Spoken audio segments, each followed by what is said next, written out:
My name is Rich Schmidt. I'm here with Sam and Katy Decker via Zoom today. It's January 6th, 2021 somehow. Thank you so much today. And thank you to Baby Coco for joining us as well. Yes. Let's start with the first question today. And this is for both of you. And the question is real easy. Why wine? You go first. Man, yeah, that's it's funny. It's such an important central question, but one that no one has asked me exactly quite like that. So thank you. But first of all, yeah, thanks so much for having us today, guys. It's really great to be here. We're coming to you from Montreal, so it's great to feel connected to people in the industry and to this, especially now more than ever. So thanks for putting this together. Yeah. So I came to wine maybe a different route than a lot of folks in the industry, in that I didn't come from hospitality originally. I came from writing. I was a creative writing major in college. I went to Oberlin in Ohio, and like for me, and I prior to that, I like classical music, violin performance was my thing, and so like I'd had these like intensive periods of like study and passion and concentration on something specific. And I think when I graduated from college and had this sense of wanting to like do something important young. I think coming from classical music, where like composers are like 3 when they write symphonies and so forth, it's like you just have this sense of wanting to like achieve something great quickly. And so I dived into this idea of writing a novel, and I just kind of like went down the rabbit hole of really concentrating on publishing a novel. And that's kind of when Katy and I hooked up. We were friends. We both grew up on Martha's Vineyard in Massachusetts. And she was like, a character from a novel, like where I was like trying very hard to imagine something, magical. And living a less magical life. Katy was like a vibrant character from a novel, and it was just like, whoa, this is like somebody who's actually like living. She'll tell you, but she didn't follow the same route. Not the same like traditional education or like normal path to careers. She was traveling and cooking and living, and so she knew me well enough to convince me to move to Mexico with her to open a restaurant, but to kind of pitch it in a way that was like, you'll get so much time to write. It'll be awesome. Like you'll write your novel. The lies began early. Yeah, we've been dating for like 2 weeks, and she already had like me figured out. We won't ask you to work in the restaurant at all. Yeah, you will not become a 50% partner within 3 weeks. Like you will not be cooking and then like bartending and washing dishes. Never. And like scraping like fish sauce off your jeans at like 2 a.m. Yeah. So like we've been dating. We grew up together, but we were just like friends of friends, and we kind of like hooked up in Paris during college, and maybe we'll get to that story later, but it's a kind of a side story. But anyway, we kind of we started dating in our early 20s, and she pitched me on this idea to move down with her literally after a few weeks of dating, and I was like, screw it, like let's do it. And I quit my job. I was writing for a newspaper on Martha's Vineyard, and we went down there and we like dived into this crazy life. It was 2010, so like the American dream was like crumbling before our eyes. We just graduated from school kind of, and there was no like this idea of like graduating and having like these opportunities and like starting your own business, and like none of that was like seemed available to us. And so but suddenly in this weird parallel universe in San Miguel de Allende in central Mexico, it was like these things were like, it was like an early, it was like the US in the 60s. It was like there's opportunity that you could like buy property, you could like start a business, you could like start an art collective. There was just like things bubbling over the surface. There were things happening. Yeah, it was amazing. And so like, that was like, I mean, I'm getting, this is like a long way of saying that, like, that was like my entrance into the restaurant industry. And it was like, not for me, like my passion was writing, but restaurants was a thing we did during the day. And it became like, at times it felt like a burden. Yeah. Other times it felt like, well, you were like locked away. Like he was writing a novel, which he completed, and so he was like locked away in a room in our house, like completely by himself. I would like bring in lunch and like try to like not interrupt like that like sketchy writer flow thing that is so fun. Oh no, Grumpy. But and then he would come into the restaurant, and it's like, you know, it was a tiny, we opened an Asian fusion restaurant. It was like one room. And like, so right when you walk in, there's no escape. It was like right when you walk in, either you were in like the kitchen where it was chaos always, or you were right in the dining room, and everyone knew us. It was, I mean, we literally had the US consulate and waiting tables on Thursdays. Like, it just very quickly became like this magical place to be. It was actually Wednesdays. It was sushi night, for the Sushi record. night. Oh yeah, it was Wednesdays. Shit. You wore a Hawaiian shirt. People would walk in and be like, Ed? What the- What the hell are you doing? And he was a terrible waiter, but he He's was awful. the nicest guy in the awful. world. So fun. And they like, we just had some really kind people realize that like this was our, I mean, it was more my like life savings. Like it was, we'd gone in with a financial partner who we ended up having to break with. And so I didn't think I was going to put like all the money I'd saved into it. And instead it was like we opened with $11 in our bank account. So it was like, either this works or I won't say the word, but it was really sketchy. And so Sam would be in this like insular, like dark, cold, miserable, I mean, you enjoyed it somehow, but it seemed miserable. And then come in and it was just all these people who like were excited to see him. And he would like very quickly have like a drink in his hand and be like talking to everyone. And I can see why that world, I don't know, pulled you in. And then you met Ricardo. Yeah, then I met Ricardo. Yeah. So it was exactly. So it was like, it was just, but it wasn't like things weren't clicking for me so much as I loved what the restaurant provided, like that sense of immediacy and like, and human contact and community. But it always felt like I'd been writing all day and it was like a second wind and it was sometimes really hard. And obviously the money aspect of it was scary. Like, I mean, there were so many things that were so the Mexican government, like so hard. But there were all these exciting parts of it. But then one day, this gentleman named Ricardo came in for lunch, and he started telling me about his winery outside of town. And he owned a winery called Cuna de Tierra in a small, tiny town called Bobo. And it was like population like 12. But it was part of Dolores Hidalgo, which is a little bit north of San Miguel de Allende, about 40 minutes north. And I just like, he would tell me about it and I'd be like, oh my gosh, wait, like we live in a wine region? Like what? You know, and I grew up on Martha's Vineyard, which for the record is not a wine region. It's an island off the coast of Massachusetts. There was one vineyard there that growing up called Chicama Vineyards, but it was like, I was so far removed from wine culture, so far removed from New England is about as far as you can get from wine culture in the US in terms of like the production. And so like it just to realize, and I'd spent a semester in Florence in college. I had this romance around wine, this sense of like wine could be this beautiful cultural connection. But it was very muted, the wine part of that, because I was still super poor in college and I hadn't put all the pieces together, but I loved the European ideal, especially Italy.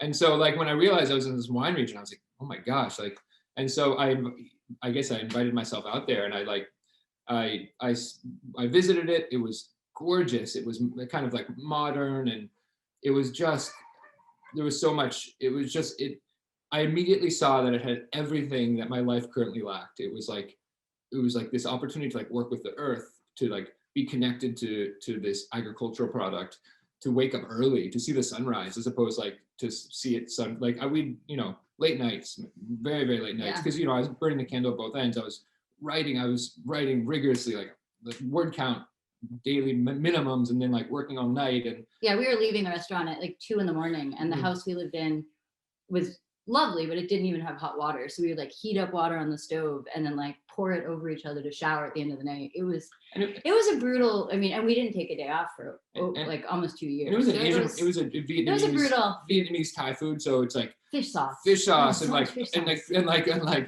sauce and like just like and stuff that sticks to your batter, clothes so and does not go away. Very smelly, very dark. And it was a really modest like living situation. It's like one step up from like dirt floors, maybe.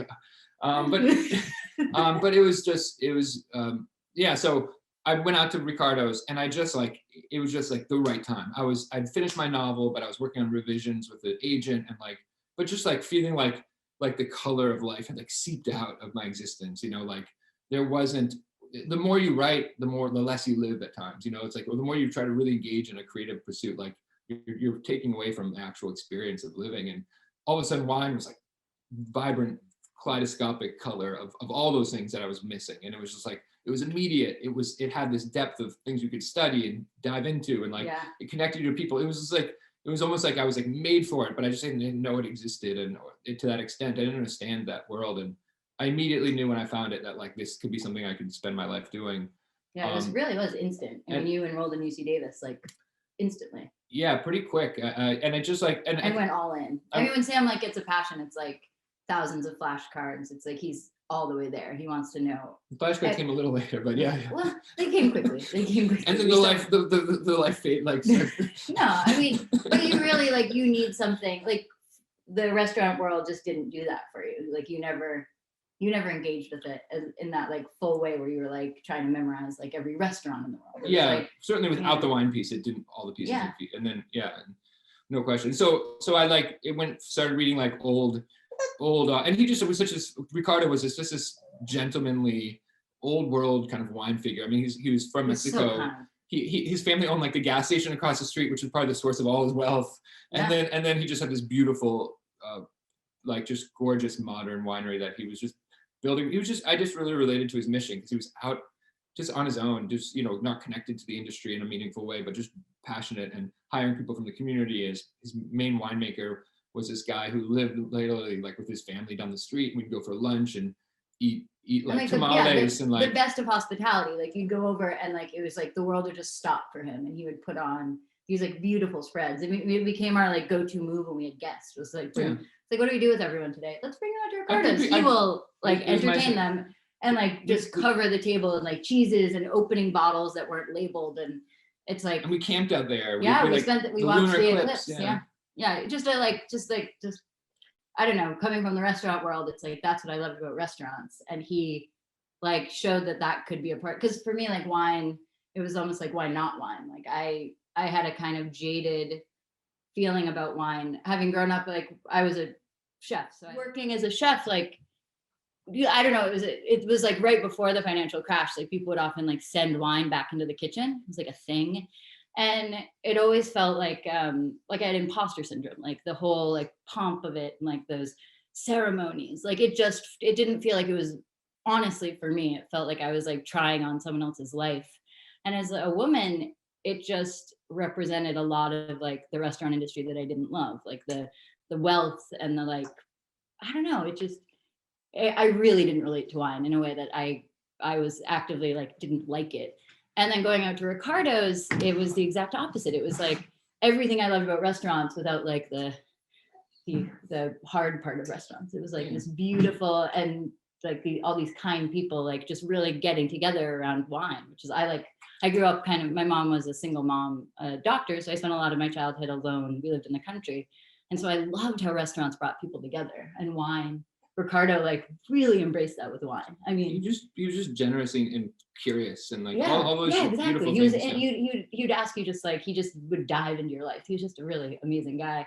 And then Sam just like went full bore into wine. Yeah. And you took us on the first wine trip to California. Yeah, exactly. And that was when like the industry just opened up. Well, that's the thing. Yeah. Like, so it started like reading old Wine Spectators and his office that I found, and then to like finding more like actual academic stuff by UC Davis graduates and professors on viticulture, and just like realizing I wasn't going to be able to learn. And there wasn't a lot, like they had a laboratory, but no one ever used it. It was really kind of like not for show, but like they bought the stuff and it was just in there.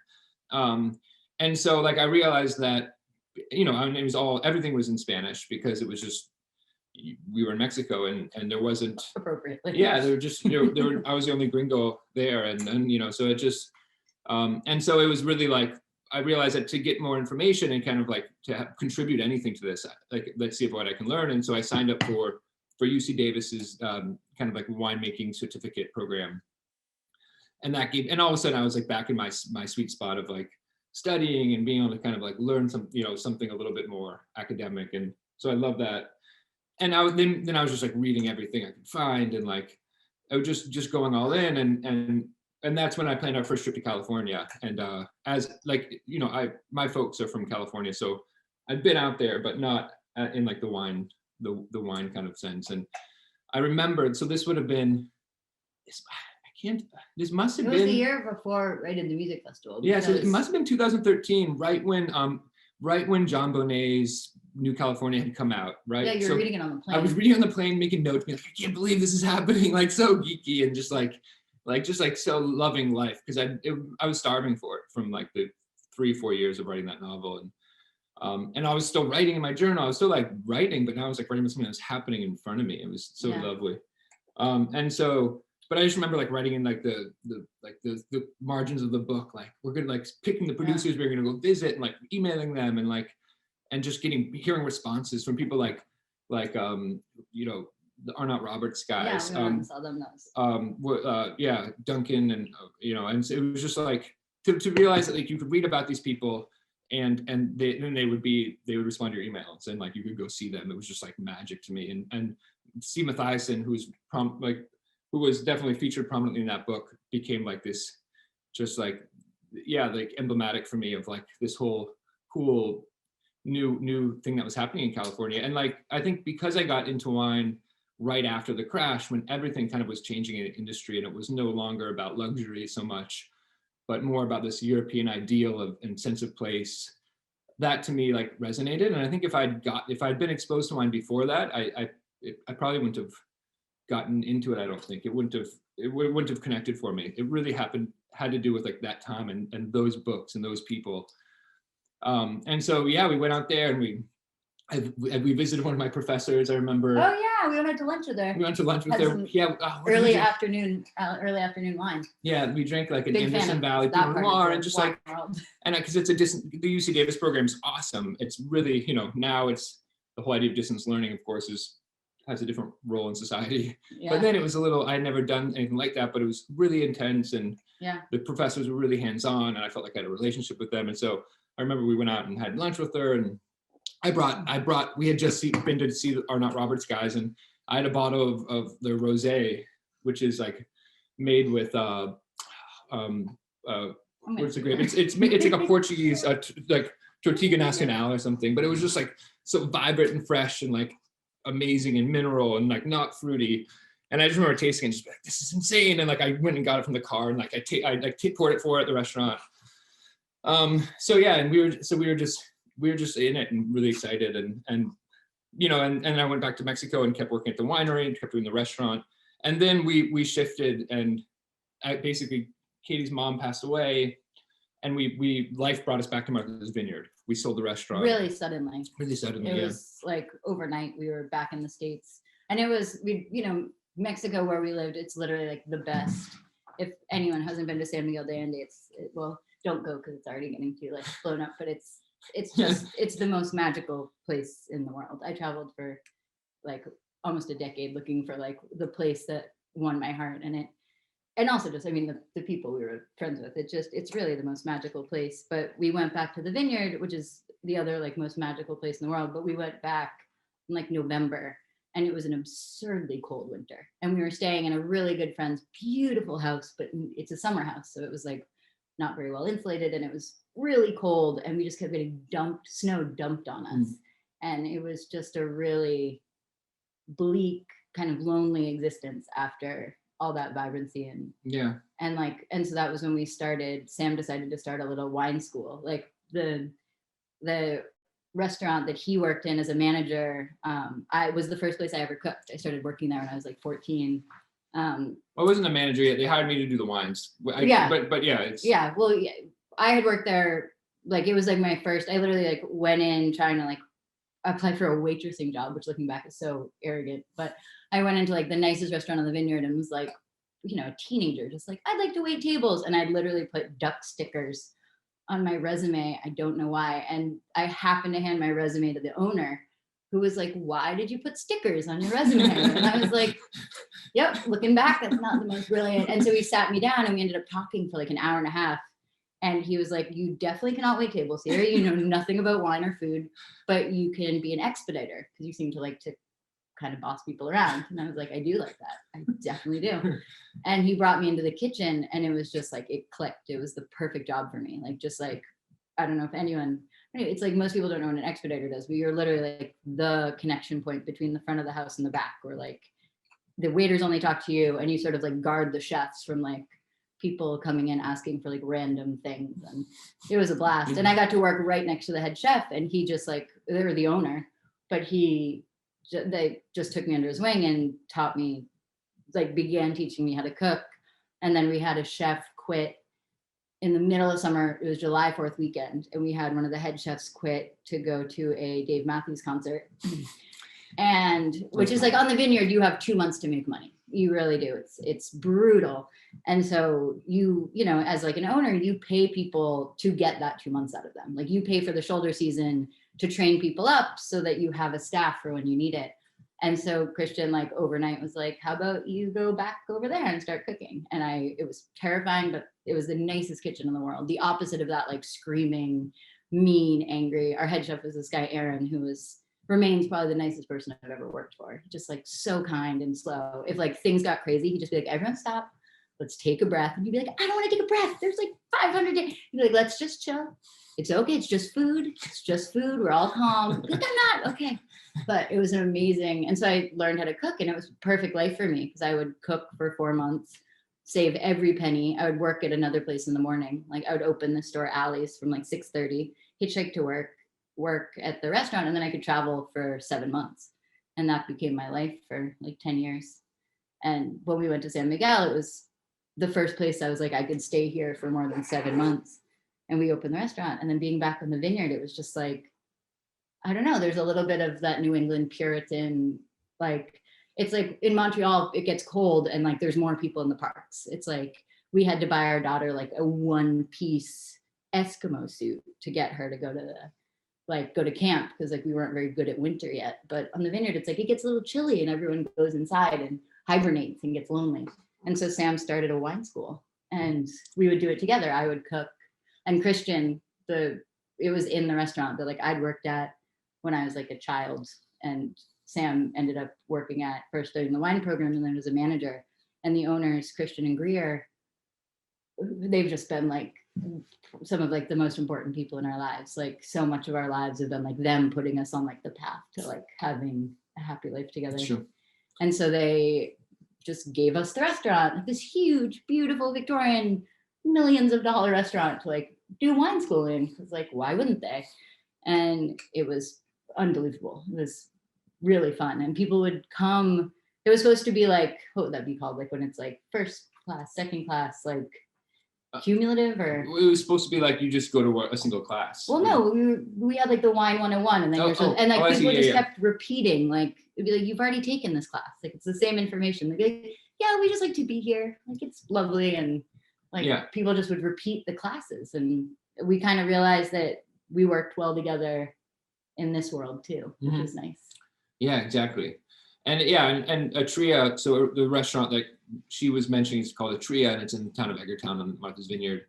And fine dining, kind of like seafood driven restaurant. And Christian, it was like definitely like my first real job in the wine industry, I guess, technically, because I was employed to as the wine director, and I was totally faking it, to be honest, because like, if you own a restaurant, people assume you know what you're doing, which is like totally not true, because like you don't.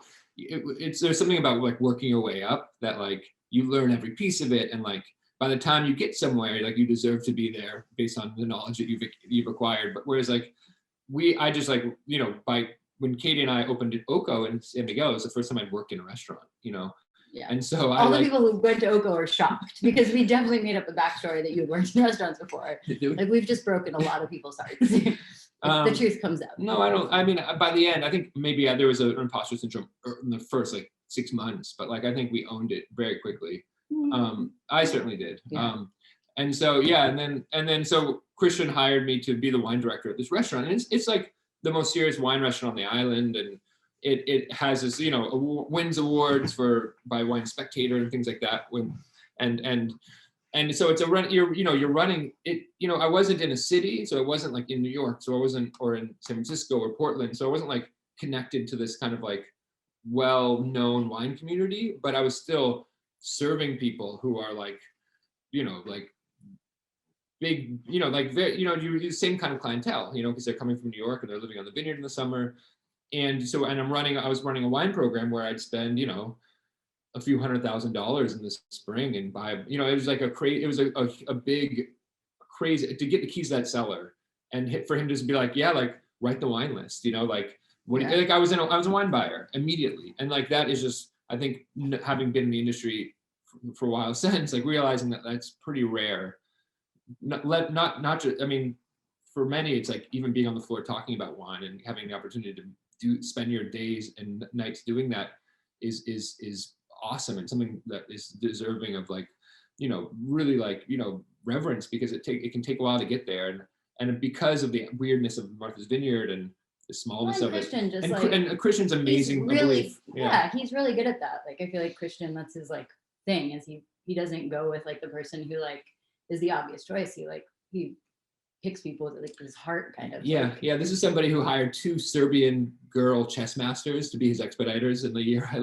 He knows, like, he's just a very smart man. Yeah, he's really good at that, like figuring out like psychologically like where you should be. And I think it was like that trust in him was well deserved. It just wasn't, it was special, like on both of your accounts. Like, yeah, I realized early, like quickly, but as I went, the magnitude of the responsibility. When I did that first order and the cellar was full of wine, I was opening like David A. brew, like crazy bottles. It was just like I had to like, I'd been studying wine and been immersing myself in wine, but suddenly to be holding the bottles and going back to like what we were talking about a little bit before the interview of like this idea of wine being an outlet for like a liberal arts approach to the world.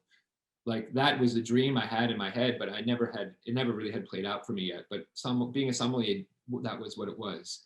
You spend your mornings studying, you spend your like afternoons training the staff, teaching, doing wine classes. You spend your night on the floor talking to like heads of state and like just like crazy business leaders and like,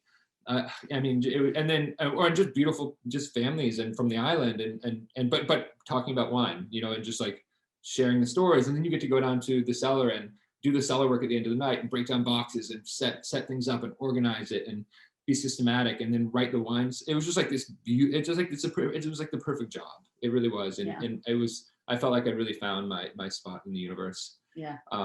And it was just so fast paced. So that's why wine. That's why wine. To answer your question. Period.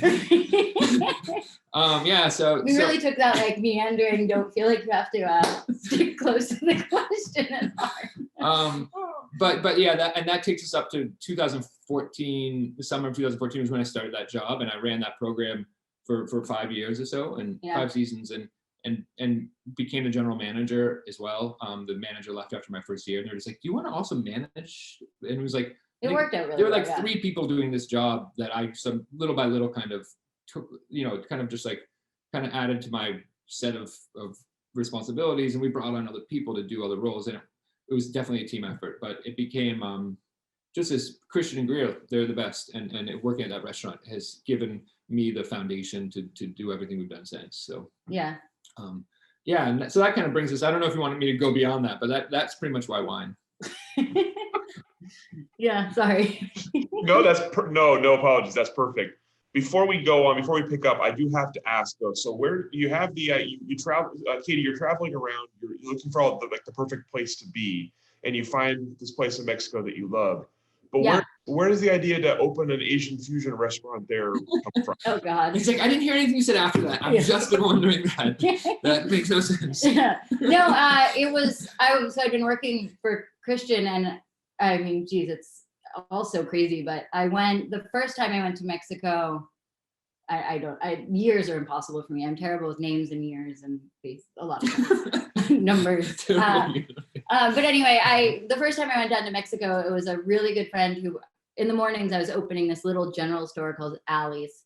And I'm not a morning person. I'm a perfect restaurant person because night is like my time to shine. And yet I was opening this place that I had to be there at like 5:30 in the morning after working in the kitchen all night. And so it was a brutal time. And so you make like strong friendships when like you're at your like mentally weakest. And so I was working with this woman, Sharilla Brown, who like, again, life just kept putting like amazing people in her lives. But she was an older woman who had a daughter who was the coolest kid ever. Whose name is Coco. It's her namesake, Coco.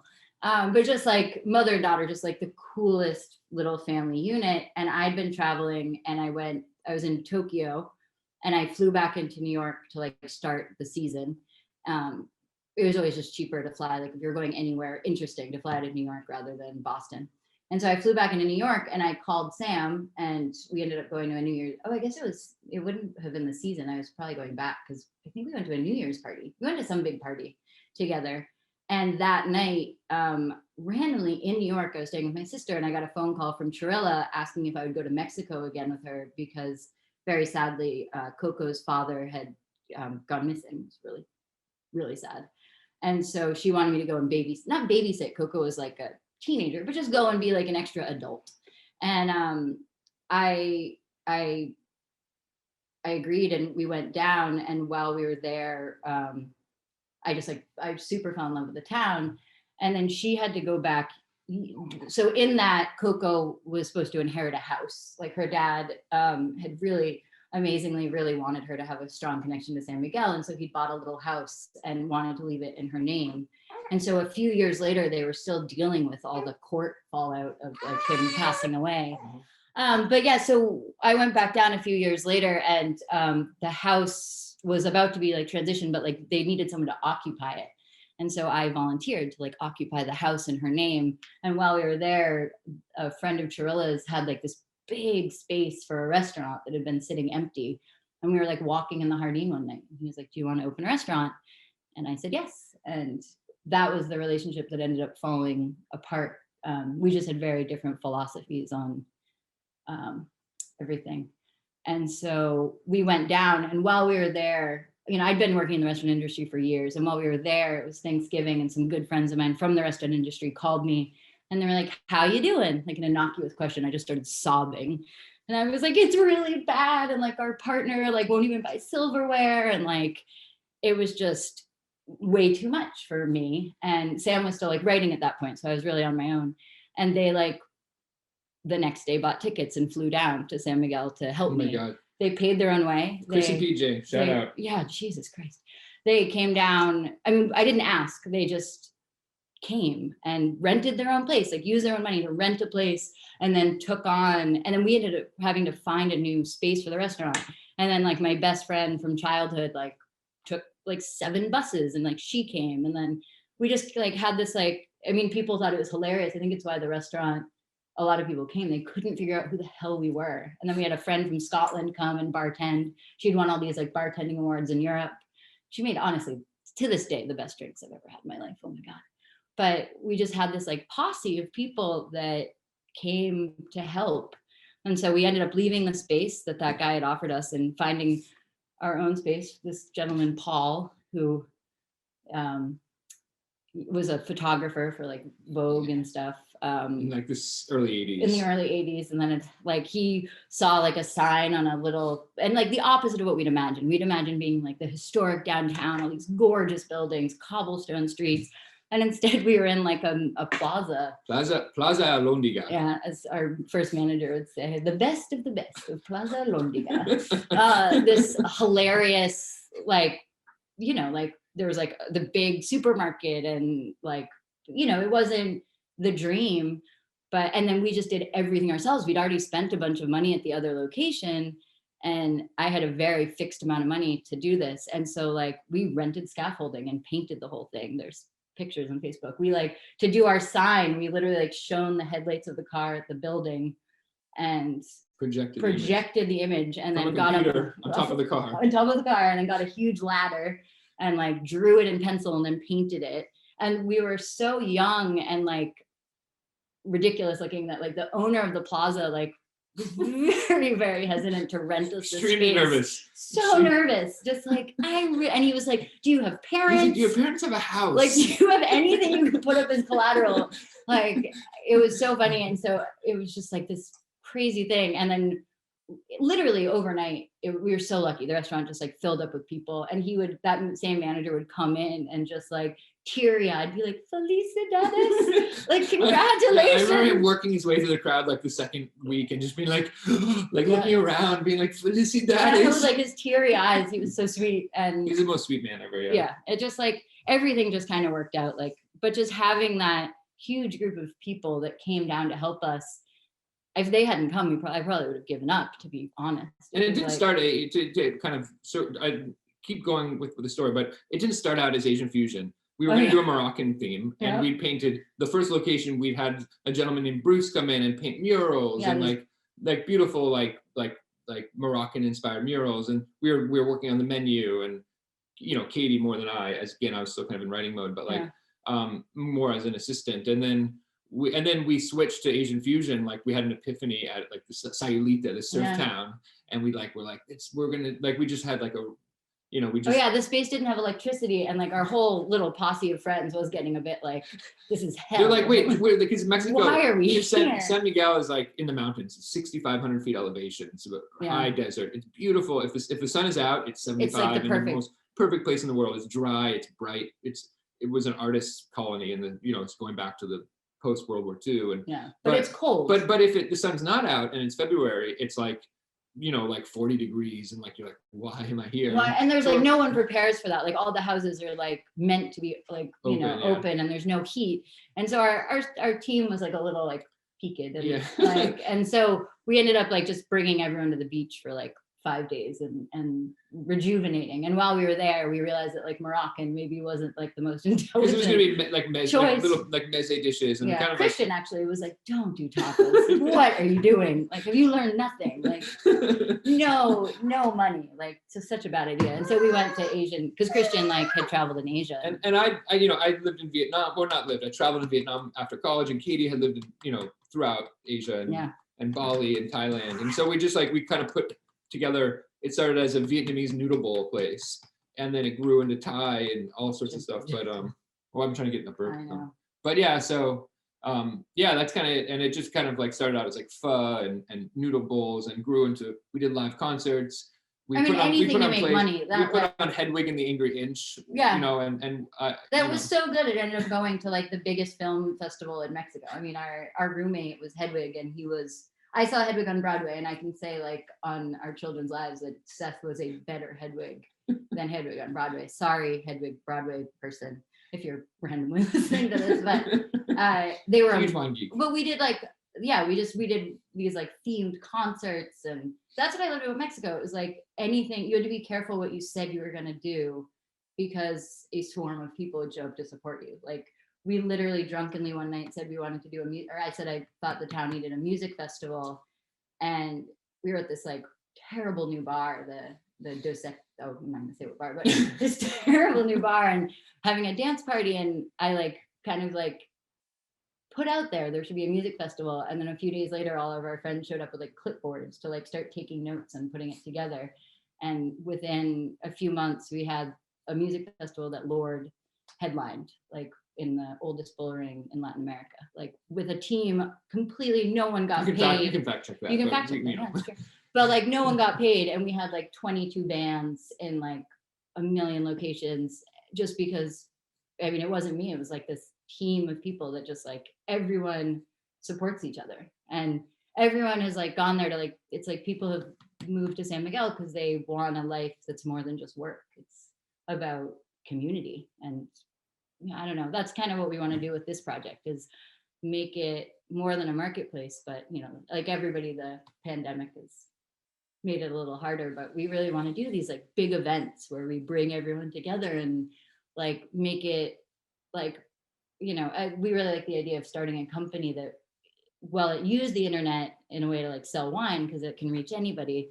We really want to have like a really strong offline presence. So like, we're not making money by like getting you to spend hours and hours online, but it's like, we want to sell you great wine and let you buy wine from small producers, but we really want to like, have interactive wine events and do pop-up dinners and all the things that are like not you staring at a screen. Which we have done a bit here. And which we started here. But but just to be clear, when I said fact check it wasn't because I was confident in that fact. It was because I wasn't sure, and I would love to know. Wait, what? About it being the oldest bull ring in Latin America. I thought you meant the concert. Yeah. No, the concert was amazing. It was, and that was kind of like our last big hurrah in Mexico before we had to go back. We didn't realize it was our last hurrah at the time, which was nice. But we left right after that festival. Yeah. All right, so you mentioned your new project. I want to get to that in just a second, but before we do, I'm curious, Sam, about your Somm experience. You mentioned kind of getting in without realizing quite how lucky you were and quite how quickly you had gotten to the point where you had the keys to the cellar. So I'm curious, in your multiple roles, doing both the wine classes and doing Somm work on the floor, tell me about kind of how you share your knowledge. How do you balance all that you know and filter it down to what the customer needs to know, or your student needs to know? And how did that change from when you started to as you got more comfortable? Yeah, that's a great question, because for me, like, I think it was the fact that I was in the midst of the act of discovery when I was getting to share this information with people. So it wasn't like I'd been in the industry for 15 years and I'd kind of like done the wine 101, and now I'm like having to rethink it and like parse down my knowledge to make it accessible. It was like I had just kind of figured this stuff out, and and I'm getting to like coalesce it into an engaging way. So it wasn't like a huge, it wasn't a big leap to kind of like make what I was learning accessible to someone who didn't know it, because I was just discovering it. And to this day, like it's the wine folks who kind of always kind of stay perched on the edge of that, and like remain kind of accessible to a broader audience and kind of keep that active discovery alive. Those are the writers, even as I know more, that I find so engaging, and I continue to read again and again and again, because that to me is what's interesting. And so like Eric Asimov and Esther Mobley from San Francisco Chronicle, and even like Hugh Johnson, somebody who's like so renowned, but like always it's like, and I could name writers too, like no, but or outside of the industry, like Michael Pollan, like somebody who's just like, when he writes a book, it's like, I just learned this, I'm so excited about it, let me share it. And to me, that is like the most exciting place to write from or teach from. And so I had that going for me, I would say. It was like the right level of excitement. I just jumped into it. And so, then what came later was like I started getting deeper, and I started the Court of Master Sommeliers, and that is when the flashcards arrived. Yeah, and that was I think the Court of Master Sommeliers was interesting because it like I would help Sam study, and so I would like have to go buy wine to like, in our relationship. As soon as Sam got into wine, it was like I never had to buy wine again. Like he just was so good at knowing exactly what to get. That was like always just, I had a very skewed idea of like what wine tasted like, because he always brought home the most amazing wine.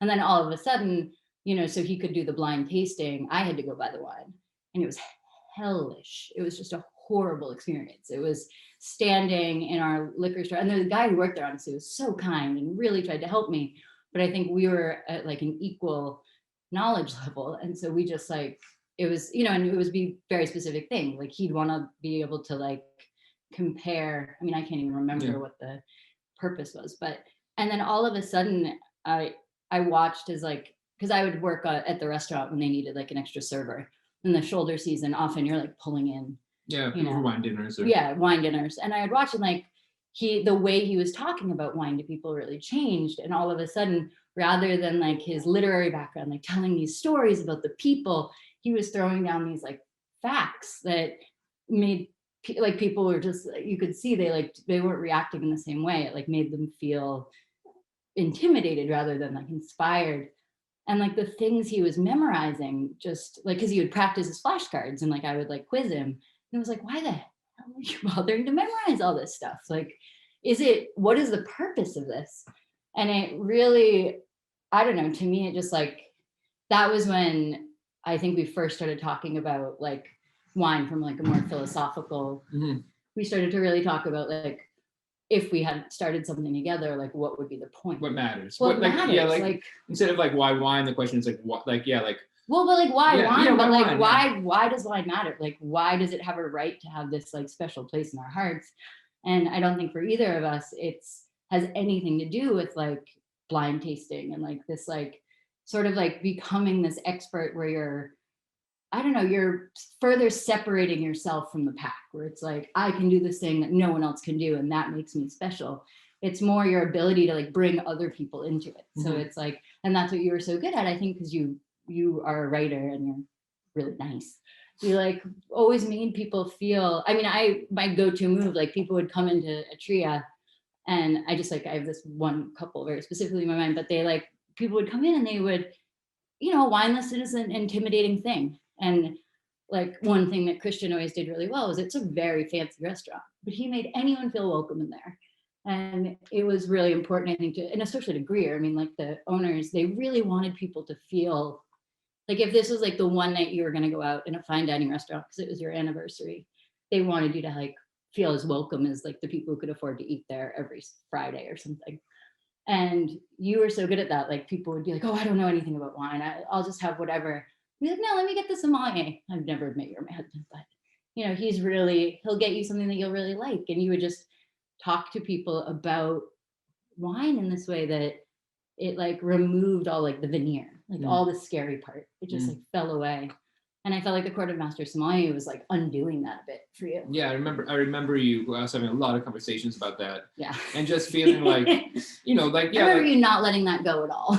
Yeah. Yeah, and like it just and what was unique about the vineyard and what made like the Court of Master Sommeliers like this fit for me at the time was like I could study all winter. You know, the restaurant I'd be in it. I'd be tasting more than a typical sommelier in a city like New York or any city on the West Coast, because it was like a one-man show in a sense, and it was the business. There's so much business, so much wines that being sold, so many distributors coming to taste me that like you just like the exposure was massive, super concentrated.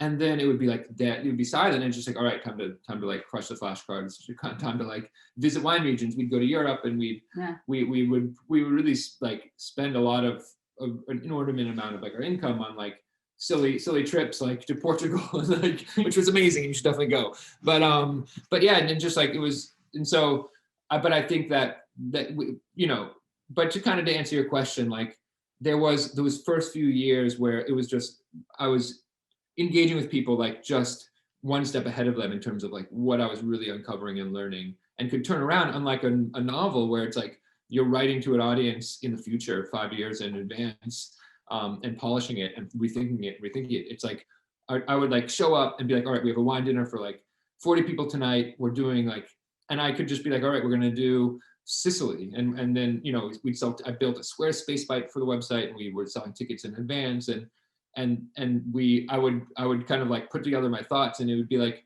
the same exercise as writing a novel, but it would be like, this is something I'm going to get up and talk to people about tonight, and we're going to be opening bottles tonight, and we're going to be like, there's going to be that moment of discovery for all these people, and there's going to be that magic, and it's just like it's like being, it was like I'm not somebody who wants to sit, you know, I'm not a sedentary person, so it was all of a sudden it was like being a writer but like on my feet, and it just was a good fit, and I think that level of knowledge I had at that point was perfect for that.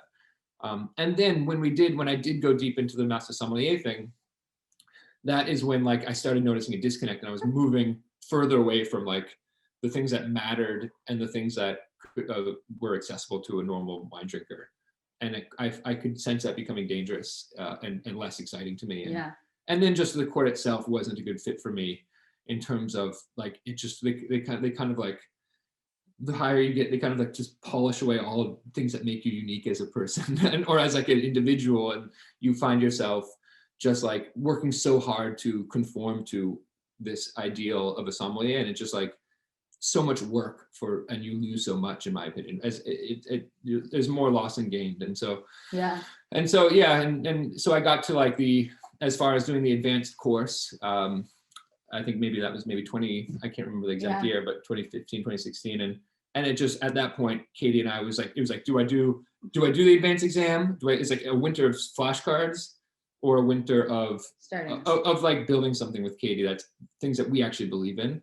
And it was like a few hours of indecision, and then like a very obvious choice. And that was when like, it was like all in on Wine and Peace, and like forgetting, like essentially like lighting the flashcards up, like throwing the pen. And so no, they're still in the storage. They're still in the storage. Yeah. Like there's some, actually we're like in the midst of moving. So I'm trying to like figure out a place to put them. He keeps asking where to put these. It's like, should I keep these? I should probably keep these, right? I have an opinion on that, but we'll let that opinion go. So yeah. Yeah. because I had gone back to school, and so starting the company for me, it was like, if we're gonna do this, you have to be willing to like go all in on this idea. Like, we're not gonna start a wine company together, which is like wine was definitely Sam's silo more than mine. We're not gonna start a wine company while you simultaneously try to like pursue this like law degree in wine. Like, either we're doing 100% this, and it also very sadly meant him leaving that job at Atria, which I think that was maybe one of the hardest decisions that you've ever had to make, because that was such a good fit, and like the owners really are like family. And it was a type of job I could. It was just like it's a once in a lifetime. That I could just have been. I would have been like my life, and I definitely, that was seemed like a distinct possibility for a number of years. Like whether it's taking over the restaurant or just running the wine program. I mean, just everything kind of. It's hard to find a niche. It's hard to find a thing you love on Martha's Vineyard and be able to afford to live there. Yeah. We don't come from like the wealthy side of Martha's Vineyard. We come from like more like the people who live there. And so it's really hard to make things fit. And I think we could picture our life, like you working there, and I was working at community services doing like mental health stuff, and had gone back to school, or not back.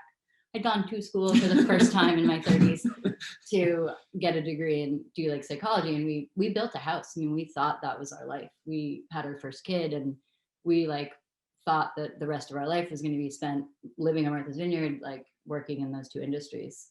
But then we had the idea for Wine and Peace, and there was no way not to do it. Like, it was just, somebody is going to do this. This is going to be the future of wine. I'm going to hate that person and hate myself if it's not us. So like, we're doing this. And it grew out of as much as like what we believed wine should be is what like we felt the Master Sommelier program was kind of like lacking. Like, and it's like focus on like what's in the glass kind of only, and ignoring everything outside the glass. It was like, wait a sec, like to me that's like the opposite of why I got into wine. For me, wine has always been about almost everything else. And then, sure, it's delicious, and I love geeking out about the wine itself, but like that is like I could almost forget that part of it, and it could be everything else. And so for us, it was like, how do we place wine in a broader conversation, in a broader context that includes everything else that we care about, which we can get more into. But so like that's really where the Wine and Peace idea was born, in that like that fall of 2018 or something like that. So. All right, so you have this idea that it's kind of like you say, like an idea you can't ignore. So tell me what the kind of initial, obviously I'm assuming the concept that you've come out with now is not the exact same as the initial. So tell me. You got kind of like pivoted, perhaps, as they say. Yeah, you would be right. God, you would definitely be right. So tell me what you kind of have talked about. The initial impetus is like this kind of pushback against the CMS training, pushback against the idea of what's in the glass is all that matters. So tell me what it was that mattered to you in the beginning, and what the kind of initial idea was to do. What was it you were hoping to bring to the world? Yeah, I mean, I think it really began around making wine education accessible, and bringing people together. So it was based on this idea of empowering people through education, and embracing wine's like inherent ability to bring people together. And it was like, how do we do that? Well, we create basically a wine club, a subscription service that is like a group learning subscription service where we're sending half bottles, that's basically a lesson box, essentially. Wine and Peace began as like this idea of doing interactive lesson boxes, where you're getting a number of half bottles and you're getting lesson tools, and you're like, making that wine school. It was like that wine school it was Martha's Vineyard Wine School in a box, essentially. And Wine and Peace, the idea was, and so that was the nugget of that's got us started. And we were able to were able to raise a small amount of money, enough to like on that idea alone, from a few kind of angel investors, if you will, people we knew through the restaurant. They really were angels to like come in on this. I mean, Jesus, criminy. Yeah, and so we got like, it's like, for me, like as foreign as the restaurant world was to me when I first got into it, such was the startup world when we got into that. It was like, and I think like we've thrived off like that like pivot again. Life pivot. And I talked about like being one step ahead, and the excitement of discovery and getting to share that. And that is suddenly what we were doing now in the business world. It was like the excitement of discovering the startup world and getting to like share it, whether it's with investors or with winemakers.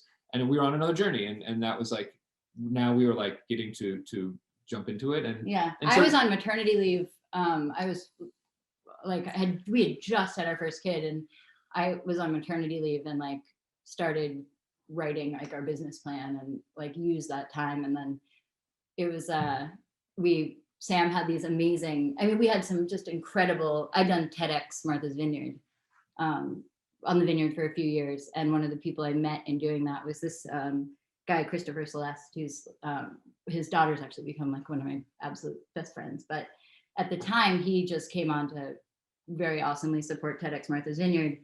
And when we started Wine and Peace, he just like offered to help us, like, you know, just that person on the vineyard, like our community saying like, we want to start a wine startup and sell wine online and like do the entrepreneurial journey. It just was so foreign to the people in our community, our like direct community, that it sounded like we were crazy, which is, you know, I mean, like we've had that a few times, like I'm going to start like an Asian restaurant in Mexico. Like, it's not like it was like that foreign of a concept, but it's still, you know, we really needed like real help. Like, what the hell do we do next? And this guy, Christopher, just offered to be our mentor, and we would go to his living room and kind of pitch ideas. And his encouragement made all the difference, because it took it from a lofty kind of like cerebral fun thing to think about to like, okay, well, what's your next like actionable thing? Like, what are you going to show me next time that you've done? And really holding us, not in any like stern way, but like in an enthusiastic Christopher way, like this, like, I can't wait to see it, like, just so amazing. And he's somebody unique because he's been very successful in business and but hasn't lost his like childlike joy of just creating something new and like following a passion. Like, he wasn't somebody who was like looking at the numbers and like, trying to like, and like all of a sudden it became this thing. It was like, no, like, think about the long game. Like, what do you want? What's your dream? You know, what do you want to achieve? And so he was like the inventor of the Playaway, which was the first like audiobook. So he'd gone on like the entrepreneurial journey. And so he had like the thing of like how you raise angel funds and how you like all this like concrete knowledge. But then, yeah, what Sam's saying, like he approaches the world in this like joyful, like magical way that was so necessary, because the entrepreneurial journey is brutal. Oh my God. Yeah. So brutal. So like, yeah, we thought of the idea, we raised a small amount of money, and we were like, all right, that's like, where do we move? Kind of like, and we just built the house, we just had a baby. And we weren't even really, we were thinking we weren't thinking of moving per se, but it was like, we gotta like, what's the next move? Yeah, what's the next move? We have to like hire some tech talent and like start building a little team. And because while the idea was still very like a physical thing, because we aren't tech people, so it was hard for us to dream of something that existed purely in the digital realm. It was still like, we knew we needed a website, we needed a platform. So Katy went, while she was writing the business plan at night, she was also like going on Behance, which is a platform for designers. And she was finding cool like web designers all over the world, and London and Rome. And we were having like these Zoom, not pre-Zoom, but like fun, like, you know, calls with them. And like, and we met a design firm in Montreal called Acoufen.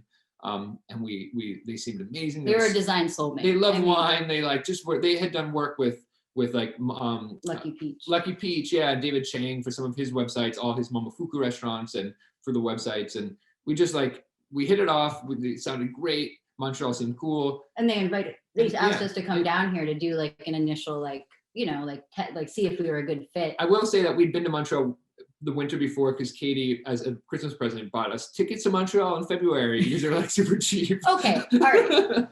It was awesome. It was part of every month. It's an amazing present. We just had a kid, and so it was a calendar where every month I like planned one thing that we would do that was fun. So like life stayed fun. And yes, like one of those fun things, like it was, you know, we also saw, what's his name? We saw like comedy shows. Oh yeah, we saw John Oliver. That was cool. Yeah, we like went to Boston and saw like. It was amazing. But yes, one of the things was definitely, I couldn't figure out why they were so cheap. I was like, why are these tickets to this amazing city so cheap? And then you opened it and you were like, oh, February, Montreal, that's an interesting choice. And like people kept asking if we had like good winter coats, and I was like, why? Oh shit, like it's really cold there. But so yeah, we came and. So we'd been once before, we had a taste of it, but when we met, it was at that like, it was late October of 2018. We came here, we stayed in like, I think it was I can't remember, we hadn't really discovered the part that we would later become our home, but we met Acoufen, And it was just like, you open up the door, and it was just like this design office. And like, you know, we grew up on Martha's Vineyard and then living in Mexico. We've had like a very weird life. You know, we haven't like lived in like a real American city, and so like or a Canadian city, but just like being exposed to like these artists and designers who were in just like, it was such a cool spot, a vibrant spot. And then like, and when we had our first meeting, like, you know, we were literally there with our daughter, who was, you know, like a year and change. And on the vineyard, like when I would say I wanted to go back to work, or like was starting a company, like like often when people would say like, oh, like, is Sam's job okay? Like it was like this like thing that was happening to us that was unfortunate. Like I had to work and we're so blessed that with Sam's job that hadn't been the case. I just like love to work. And we did our first design meeting with them, and like the table was already like 70% women. And then right at like 5 o'clock, like everyone stood up and like, we had to go get our kids from daycare. And it was like, wait, what? You all have children? And they're like, yeah. And it was like, you have daycare? And they're like, yeah, it's subsidized by the government. Like it starts at 6 months. And it was like, oh, there's a place in the world where women aren't expected to just like stay home with children as soon as they have them. Because on the vineyard, it's nearly impossible to find daycare until your kid's 3. Like there were like a handful of private daycares, but it's just not possible. I mean, even when we were just home, like getting her into daycare was the hardest part. Whereas here, there's a few daycares like on every block. It's like they're more prolific than like little tiendas are in New York City. It shows how much daycare you need to have daycare that's like available. And even here, there's waiting lists, but it's definitely assumed that like women should or families should have like the option of both people working. And that was, for me, like that was the big unlock. Like I changed our tickets very sneakily. Like I was in the bedroom packing for us to go back to Boston, and I changed our tickets and then went out and I was like, Sam, maybe we should stay in Montreal. And he was like, yeah, I got the notification on my credit card. You already changed the tickets. And it was like, well, yeah. And it was like, and then it was sort of like, we hit it off with Akufen, and then we just realized that Montreal was sort of the way that San Miguel reflected, like, it was a place that we could live out what we thought was the American dream in this different place. Like that was what Montreal felt like. It was like, wow, you can afford to live here, and you don't have to be like, you know, you don't have to have this crazy job. You can be like a cellist in a symphony and have like a beautiful apartment, have like your kid in daycare, and like it's just like, and there were amazing, cool natural wine bars, and like it just like it was like art and culture and all the things that appeal to us about Europe. And when we visit Italy and see like the way just everything seems so integrated, and it just that we felt that here. And so Katy changed our tickets. We decided to find an apartment, like literally like overnight. We were like, let's stay here. This is rather than going to San Francisco potentially or wherever else tech you go if you're starting a tech company. Let's see if we can start something really cool here. And Montreal, like it's like they've been putting a huge amount of investment in startups. Like we applied for an entrepreneur visa, and to get that visa, you have to get accepted into a what are they called? Incubator. An incubator, really an accelerator. An accelerator. And so like we had to apply for one of those, but there's a huge, like from the government to like all the schools, like the incubator we're part of is part of Concordia University. And you can just tell there's like, they understand that technology is the future. And so there's a huge amount of investment in like entrepreneurism, that's not a word, but like just doing, like supporting people with ideas, and AI is huge here. There's like a bunch. So I never knew that. Like I didn't know a lot about Montreal before moving here, but it's unbelievable. And the other thing they invest in is families. Like they have public pools, like thousands of them. And so we were at a public pool 2 summers ago, and we were in line, and this couple in front of us was complaining because it was only free on weekdays, and on weekends it was like $2 for adults, or $4 for adults and $2 for children.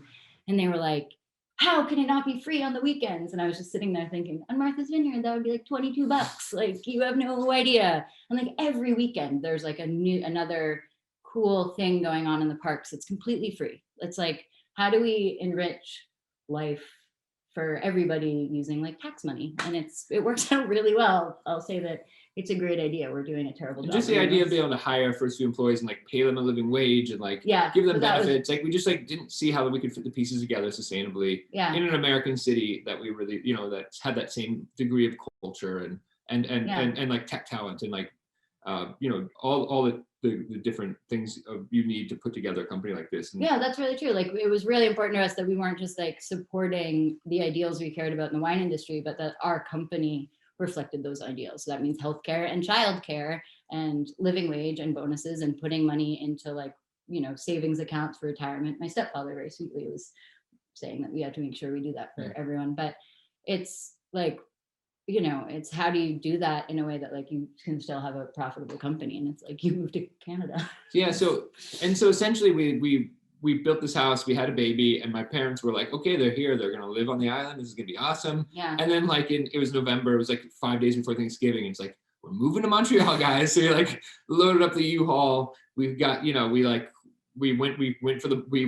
attempted to cross the border, and the border was like, because the idiosyncrasy about like Canada is, at least our experience with it, is like Quebec government and like the federal government don't always communicate so well. So while we had this awesome opportunity with the entrepreneurial, you know, visa in Quebec, the people at the border, who is the federal government, knew nothing about this, and we're like, why are you like coming with a U-Haul and without like a visa, and like there's like house plants, like mattresses in the back, like what you can't like just like roll into Canada with like like move. So we hit some snags along the way, and because we had to like literally spend the night in like a La Quinta in New York, upstate New York, and like try again in the border the next morning and show that we had money in our bank account. Because like when we, you know, not realizing what the confusion was going to be, we didn't like phrase everything to make it clear that like we weren't coming here to work and take jobs. Like, you know, we've spent, you know, $500,000 in Montreal now. Like we were bringing a lot of money here and like coming to like through this like legal process. But you know, I can see why it sounded. Of course, yeah, like, it was our fault. It looked crazy. Willfully. Looked crazy, and so but like there was that completely. moment of like they talk about like those like moments of uncertainty in like starting a business or doing anything, and it's like staying in like that hotel that night, such and like a dark night. We left with such a triumphant moment, like driving away and like feeling like we're starting to sing. And the idea of having to like drive home in the with U-Haul, all of our stuff. It was just like this really brutal. And I remember we actually had to leave some plants in a parking lot, like outside of like some like strip mall, because we knew that like they wouldn't let us bring in the plants. Yeah, and they were my mom's plants. And just passed away. It was a really hard decision. And just knowing that we could get turned away anyway, and if we get turned away, it's like that's kind of that at least the path to the dream was closed, and would have killed all the plants. And we would go but the plant actually, it turned out okay. The plants were fine. It ended up that when Sam's parents came and visited for Christmas, we asked them. Sam's mom is an amazing gardener, and we said, "Can you just go by and see if the plants go by that strip mall, just see?" Because we literally left them at like 2 a.m. in the freezing cold. Like, and she went by and they were fine. Like someone had put them inside. Someone had put them inside and watered them, and they were like, "We don't want them." They just were very sad.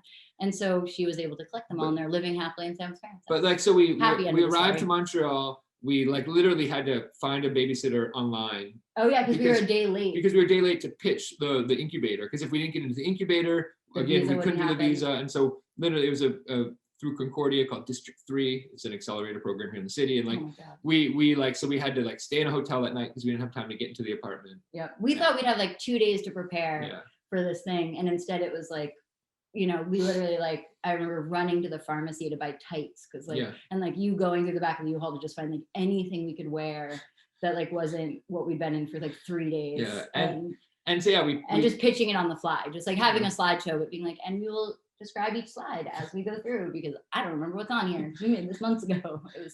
But it worked out. Yeah, so they accepted us, which was thank God, and so that was our kind of our home base for the first year. So we were here, and like just such a cool program. Like, D3 has been the best, and so we're still technically a part of the accelerator group. But we just kind of work from our own office now. But just from the beginning, Montreal's been an awesome launchpad. But we've pivoted along the way, you know. So we went from this idea of basically the takeaway, and to any like entrepreneurs who are listening or people interested in wine but also wanting to like start a company and maybe try to do something different than what currently exists, is like, you know, like we learned a lot about how to start a company, you know.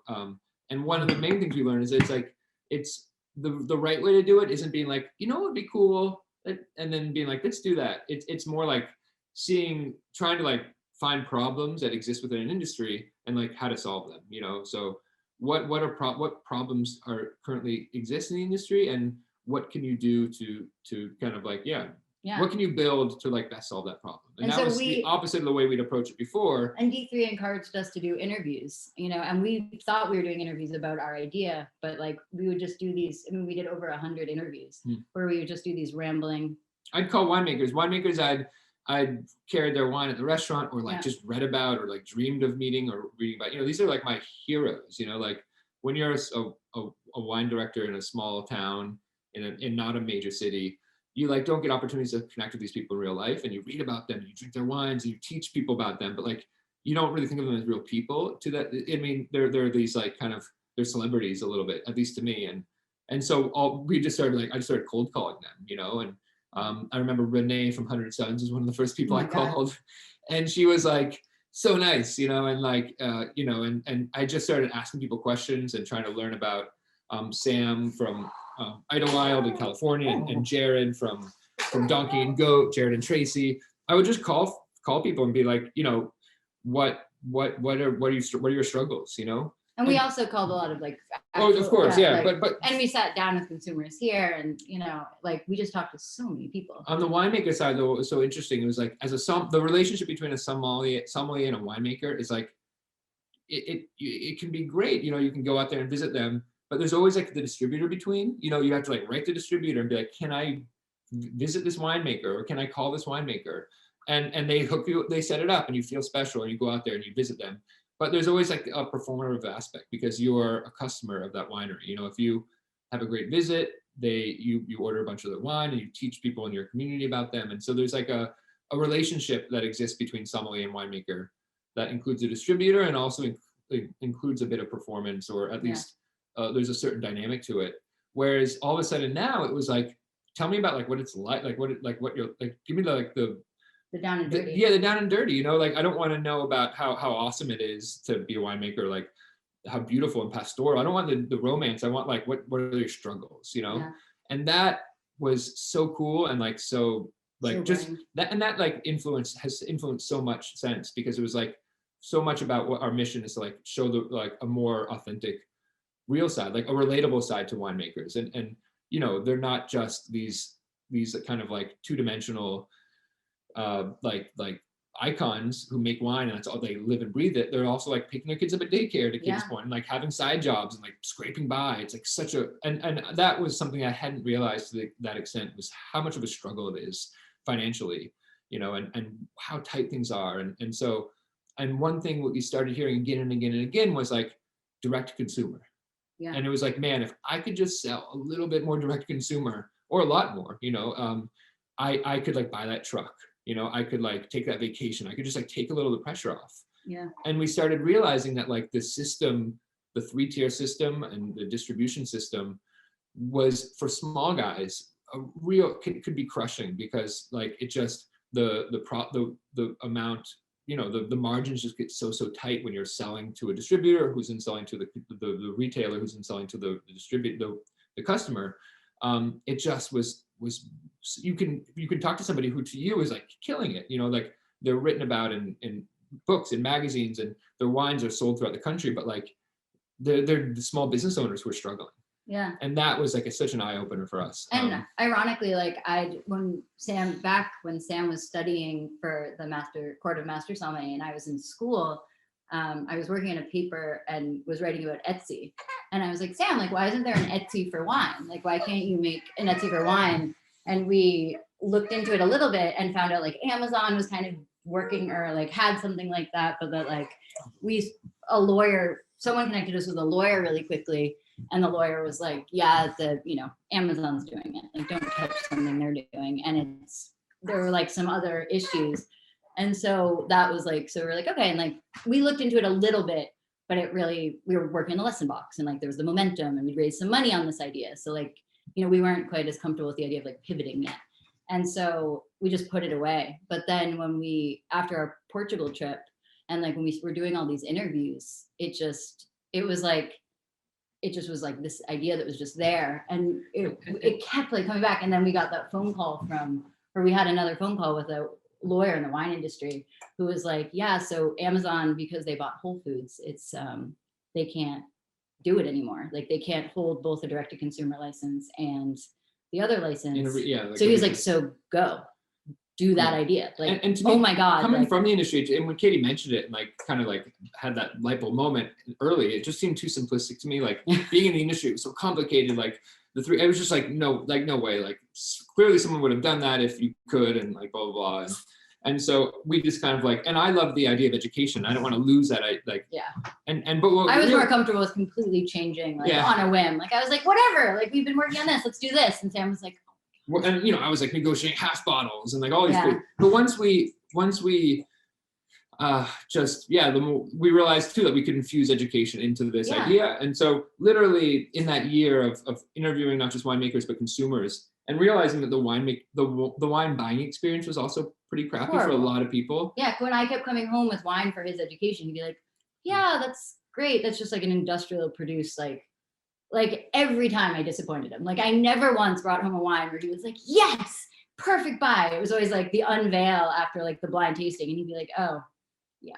Yeah. And there was a huge disconnect between like the way I spoke to people about wine in the restaurant and like the spark that I tried to spark this, you know, a bit of joy. And then they'd go to try to buy those wines at retail stores. And if you're lucky, you do have an awesome shop near you and you do have those experiences, but a lot of people don't. And we just realized that like how antiquated the retail experience of buying wine still was. And it kind of, again, it goes back to the weirdness of the free tier and the disconnect, how many layers there are between the people and the product.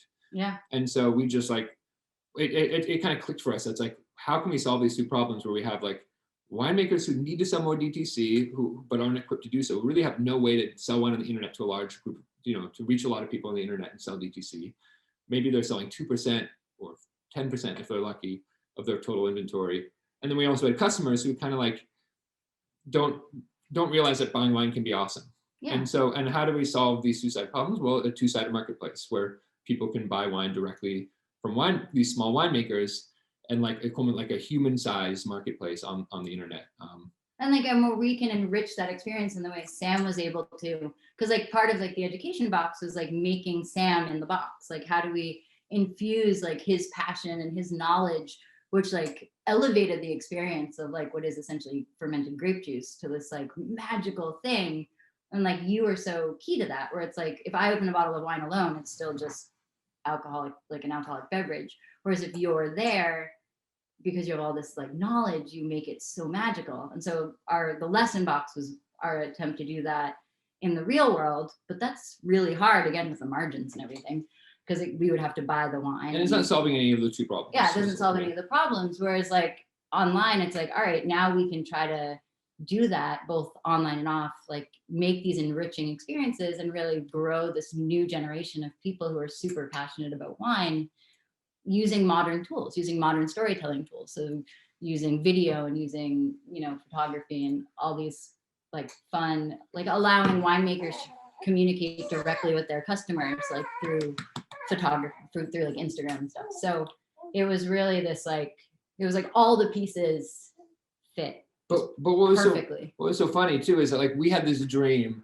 that there would be this time when people would want to buy wine on the internet and connect with producers directly and like and you know, sort of this more direct relationship of buying wine online and the winemakers desired to connect with customers online. And then it's like, and we assumed it would happen down the road in like the next 5 years. We were pitching investors and people would be like, no one's going to buy wine online. Like, yeah, it's a cool idea, guys. But like, I mean, we would walk out like, they will buy wine online, we swear. And we got rejected so many times when COVID happened. And it was like, then COVID hit and it was crazy to see like companies that, you know, like Wink and other companies that we've watched kind of like to gauge how one does kind of newer models and sells wine on the internet and just to see like the crazy change of everything happening when COVID hit. And we hadn't launched yet.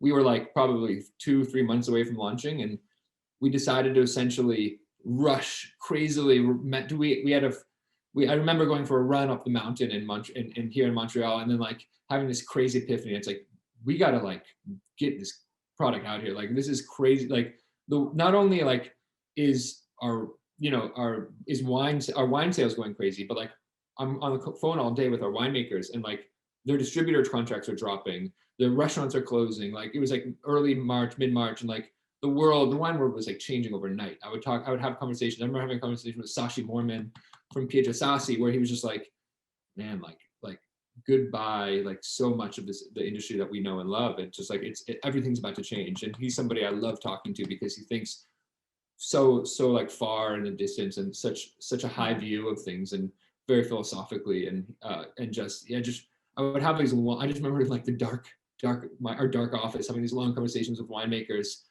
and just being like, where is this leading and what can we do if anything. We haven't even launched yet, and so ultimately we decided to like just launch without taking revenue. We would just we did like a very beta version of the site where we hadn't built out the infrastructure in the back yet. So the winemakers would simply, you ordered wine through a site, the winemakers would ship it from the winery and they would get all the profit. And we would just kind of like get to exist.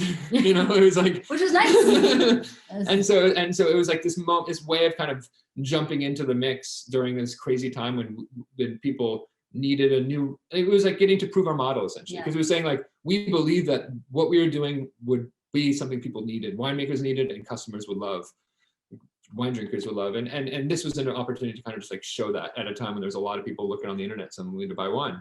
Yeah. And our team worked so hard to like make it happen. Like we have a very, very small team and they just like really. They were actually pretty excited because we're always the ones who are like, all right, guys, it's just like, because our team is younger and like they're more in the startup world and tech, and so they're just like, let's iterate. It's like at the beta, and we're like, what's a beta? Like, but they worked so. And so suddenly, all of a sudden, it was like, I'll go for it. Let's go. Like, let's like do it. And so like everyone it was just like, this moment where everything really came together. And I just remember like calling because it's a really weird, hard business model in the sense that like it's not like us selling our own wine. We're a marketplace, and so we have this like cohort of like dozens and dozens of wineries from right now all on the West Coast. They're all between the Willamette Valley and various regions in California. So like it's like we want to that's like our job is to help them. And so like anytime there's something big happens, it's like get on the phone with all the winemakers, like call them, write them, wrangle them together and fill them in on what we're doing. And from the beginning, like, so essentially like to go back slightly, like before COVID hit, we started taking trips out to the wine region. We did two trips, like one right at harvest and one then in January. And like that was the first time some of these guys we were meeting in face to face and telling about what we were doing. And you should say what we're doing. Yeah. Yeah. And so just like this idea of creating this platform where these winemakers across the country can sell wine directly to the consumer is essentially the idea. And so we had to go pitch winemakers and visit them. And it was like an extension of those early conversations where I was visiting winemakers no longer as a sommelier, but somebody who was like trying to solve a problem and help as best we could. Because these are the producers that we've come to love so much. And it was like to be able to sit down with Sashi Morman or Kate and Tom from Division. Kate was our very first visit in we sat at her wine bar. And just like, she was like our number one spot, like on this huge trip we planned to just literally just like tell winemakers what we were doing. Are they interested? Does this make sense? Like I was so nervous that they would just be like, what? Like, no. What, like, why would I do, like, and we just had no idea what the response would be. Because it went from asking people questions on the phone and saying like, like it was more abstract to like, we have this and this is what we're proposing. And like, do you want to be a part of it?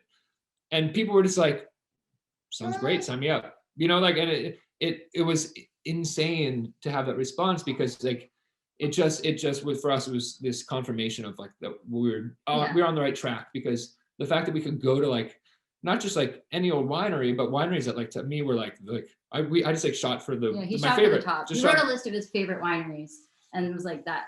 I would have gone the opposite way. I would have like started like get some easy yeses. And Sam just like literally wrote out a list of his favorite wineries in the world. We're only American, so in America, and went straight for them. And it was so scary. I mean, Sam had quit a job. We have a mortgage. We have like now 2 kids. Like we have a life that, and no other income. So it was like, if this doesn't work, like, what are we going to do with our lives? And we, on the plane going out, it's like, and we were with our kid, like, we can't afford to like have a babysitter come. So it was just like us like Sam having these like in our eyes like kind of like life or death conversations with me, like chasing our like absolutely insane like 2.5-year-old like around the winery, being like, yep, like I agree with what he's saying, like we're professional, I swear. And yeah, and so that trip we started in Willamette and met a bunch of producers there, and then kind of worked our way down the coast, and just it was during harvest, which was crazy. Yeah, So it was the worst timing ever, but it was also, we knew people would be there. I mean, we didn't like think of it in advance as a reason, but it was just for us, it was like, we got to get out there and like actually sit down with people. We got to go. And so it happened to be like the basically the beginning of harvest. And so like, and as we moved, it almost seemed like harvest was like following us. And so we were just, it was hilarious because like I said, like everyone was there. So it was like one of those things, if you go in January, you might be dealing with people who are like out in Europe or away or like away from the winery. So like people couldn't say they weren't there. So like we kind of had this awesome way of kind of like actually seeing people, but everyone was crazy busy, and the spirit was high, like the energy was so high, and like just like it was the best time and the worst time to go. I think people feel like are open at that time, but they're also like just can barely even have the time to sit down with you. So yeah. But we did the whole coast, and we just, people would be like, oh, have you been next door to, like, we discovered a lot of wineries. So like when we saw, like, for example, like Lingua Franca was a winery on my list, and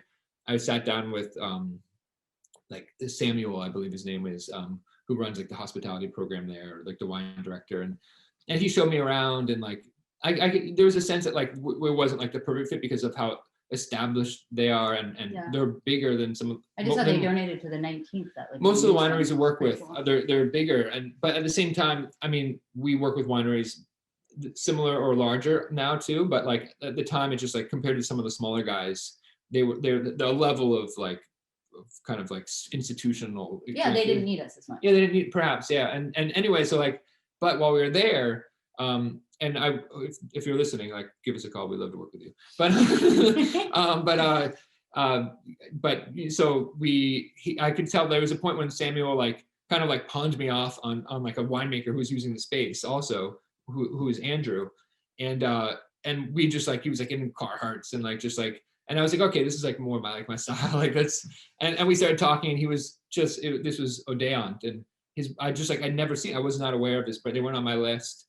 But like he started taking out these bottles and like these beautiful handmade labels, and like, and then he just started opening them, and like, it was like, I had just done the more formal tasting with Lingua Franca, and now here we are, we're on these boxes, opening these bottles, and just like the wines were just like exploding in my mind, because they were so like, yeah, they were so like, they were different than a lot of the more kind of like staid and polished expressions of Willamette I tasted up until that point. They were like, it was Pinot Noir, but it was like, it almost tasted like wild and like, yeah. And sort of like, it was like almost like a little piece of like the gorge or something. It was like a difference.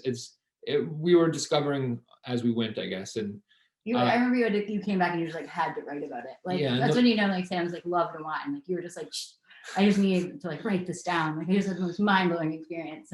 And so those, and so we meet people like that along the way, and they become like in Teal, who's Andrew's partner, and who's really kind of like, who started it with her husband, boyfriend, I'm not 100% sure, but like, they're just so cool. And like, so like we met people along the way, and we added more to the cohort, and we've since just become so close with, and they've been so amazing. Yeah. I mean, it's like any startup journey, it's like where, you know, we would give them a date for when we'd be launched and ready and have everything in place, and then, you know, months later it's like, and they've just been so kind, and like, I don't know, never putting any pressure, never making it like, it just, it's, you know, we understand, we like have something so valuable, like we now have their wines like in a fulfillment place so that we can mix cases and everything, but the kindness of all these people and like the support, it's just been unbelievable. It really it's has. Like you can't ask for like a better group of people, and we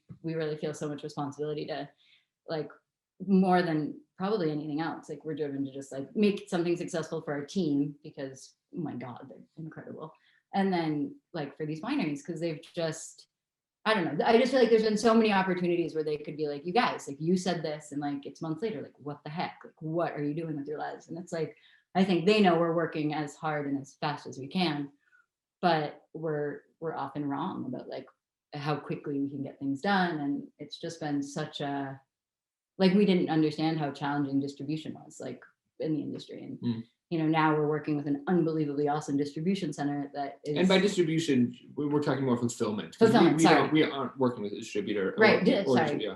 Yeah, like the sending the wine to the people, like fulfillment. Okay, yeah, that makes more sense. Sorry, new to the lingo, but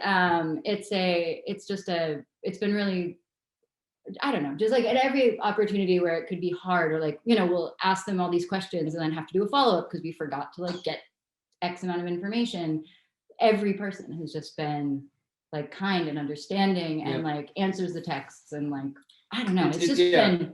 There's been so many nights where I worry I'm letting down the winemakers, you know, and I'm like, man, I just like, but like when I make that call and I actually talk to Megan at Margins or like Brent at Stodgy, like you talk, and it's like, oh man, like the wine industry is actually filled with like the most glad-hearted, lovely people. Yeah. And coming from like writing, where it's like the publishing, New York publishing industry, which is like, no offense, like can be brutal, and then you know, like the startup world, or you know, and that, which is also like a pretty like kind of like calculated, so sort of like what's the word I'm looking for, not sterile, but it's like it doesn't have that same soul. Then you get to realize that like we're the startup, but like we're a wine company, and you get to and every time I talk to I call winemaker, it's like I can hear the sunshine like beaming through the phone, and I just get to like inhabit their world and realize what we're doing this for, and just remind myself how lucky we are to be in the wine industry, and actually we hope doing something that can really contribute something meaningful. Yeah, because like that was the other thing that was crazy to realize, is that like these winemakers, like the way the retail situation is set up, it's like when I was going there and I was trying to buy wine, if I was able to know, like distinguish the wines made by the people that we're working with, like look at it and be like, okay, that wine is made by like a huge wine conglomerate, and it's like produced industrially and maybe like using labor practices that don't align with my values. And then this wine is made by like Megan, like, and like, I don't know, just all these people like Martha Stuman and like her philosophy around dry farming and like taking care of the earth, and like Adelsheim, like they have so many, like, you know, they literally isn't Adelsheim who does like the dental truck for their employees, like just things that I like wine. I will admit it, like I like wine a lot, but that is more important to me. Like how you treat the people who work for you is more important to me than wine. It just is. If I was able to distinguish that, I would choose those wines every time. But the industry has made it so that like none of that information is readily available to the consumer. And that doesn't benefit these guys. And what's amazing is that they were doing it anyway. Like none of these decisions are calculated decisions to like increase revenue. It's not like, oh, we'll like tweet about this dental truck and it'll like increase sales. It's literally just like, we're good people who care about people. And so we do the right thing. And I'm hoping that one of the things our platform can do is tell people that. Like, I know you guys don't want to brag about it, but we will brag about it for you because it's incredible. And just making it so like that's one of the things that was important to us with the platform, is like you can buy any wine on our site and know that it aligns to like our basic values. Like we don't allow wineries, like Sam does a deep dive into the people who want to sell with us and like looks at their like farming practices and labor practices, and it's like every single wine on our site is made by a human who's like trying to make the world a better place. It's like trying to make the industry more like ethical and equitable. And it is a big part of it. And it's more, I mean, while we love small winemakers in any shape or size, or any iteration, we really do zero in on a certain set of like practices and principles, and try to promote that and like create a new lens into wine through those principles, as opposed to it just being a wall of wine that it's just label and price and grape varietal. It's like, okay, no, let's come at it a new way. And it's not like region. And it's like, well, those things are fun. And this is like looking at wine through the lens of values and deciding like, all right, like, you know, if it's natural wine, like, let's talk about like process, let's talk about intervention and things like that, but let's also talk about equitable labor practices and things of this nature. And so we have an actual written, you know, values policy that all of our winemakers sign, and that, you know, if you want to work on a platform, you are going to adhere to these kind of principles, because it's, to us, the industry is so big and there's so many nooks and crannies, but like, let's zero in on the people who are really working in a way that we believe is like the future. Yeah. And so, and we've lost some wineries along the way because they don't necessarily want to, that's not what they care about. But we've also just like really hit a chord with a lot of others, so. Yeah. Yeah, I can't remember the question, but yep. That was like hours ago. Who can even remember? Yeah. So you both care deeply about, you mentioned these causes, but inclusivity, exploration, social issues, activism, things like that, that are beyond wine, obviously, that are within the wine world, but obviously go far beyond. So tell me about that kind of the idea of the kind of the value statement, where it comes from, why what values are so important to you, are that important, and how you kind of created that value, the values you wanted your wineries to share. Well, it's funny. It's like Sam definitely he wrote like our value statement that's like specific to wineries because has like all the wine knowledge clearly. But I think the idea of having values be so prominent on the platform, right when we were first starting to talk about doing an entrepreneurial thing, I had gone to school to do psychology. And one of my first classes was a speech giving class. And it was the teacher, I don't know if it was, he just was awesome. And so instead of making it about how to like give a good speech, he literally just made it about social justice. We literally had a social justice textbook instead of anything about speech giving. And we gave speeches, just they were all about social justice. And I had a lot of my best friends have like worked in activism and like Acorn and all these things. And I was always the friend that like really didn't get it, if I'm honest. Like I wasn't, I'll say like that good of a person yet. Like I just didn't understand I had never learned about systemic racism or any of these issues and really like floated above them in like a way that I'm now a bit embarrassed by, but it just wasn't something that mattered to me. And then we took this class and it was painful. It was like all of a sudden, and I was taking it at the same time I was taking like world history, and we were reading a world history book that similarly like looked at American history through this lens of like social justice, and all of a sudden it just became so important. And so Sam and I were both studying at the same time, and so he would have his flashcards about wine facts and I would have my flashcards about like, you know, injustice and all these things. And I remember we would do his wine tastings and I'd get really frustrated. I mean, as we said, we had a lot of conversations about why wine, and I would just get really angry and just be like, there's so many important things right now. And also like, it was the year, not to get into politics at all, but it was the year Donald Trump was elected, and just like these issues all of a sudden, and we just had a daughter. And so it was like all these issues, we need a charger. Okay. Felt so important all of a sudden. Like it just felt like, how can you live a life right now and not try to like, at least in some way, make the world a better place? And it wasn't like I'd come from a history of that. It was like me more than anything. It was like, how can I have lived this long and not felt any responsibility to leave a better world for my kids? Like, what is wrong with me? And, you know, when we were talking about what to do with the rest of our lives, I couldn't remove that from the equation. Like, it just felt so important to like not go back to sleep and start ignoring all these things again. And so we were talking about how to do the wine thing.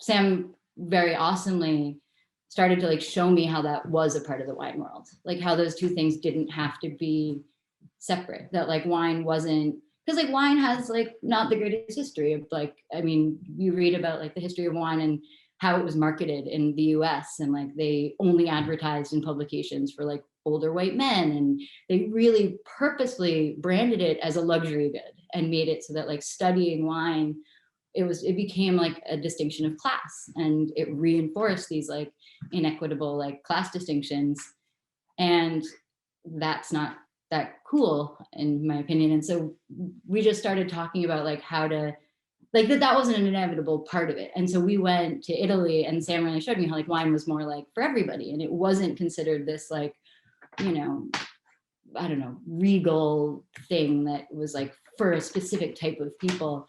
And that was really nice to learn. And so sorry, we're having to plug in the computer, but we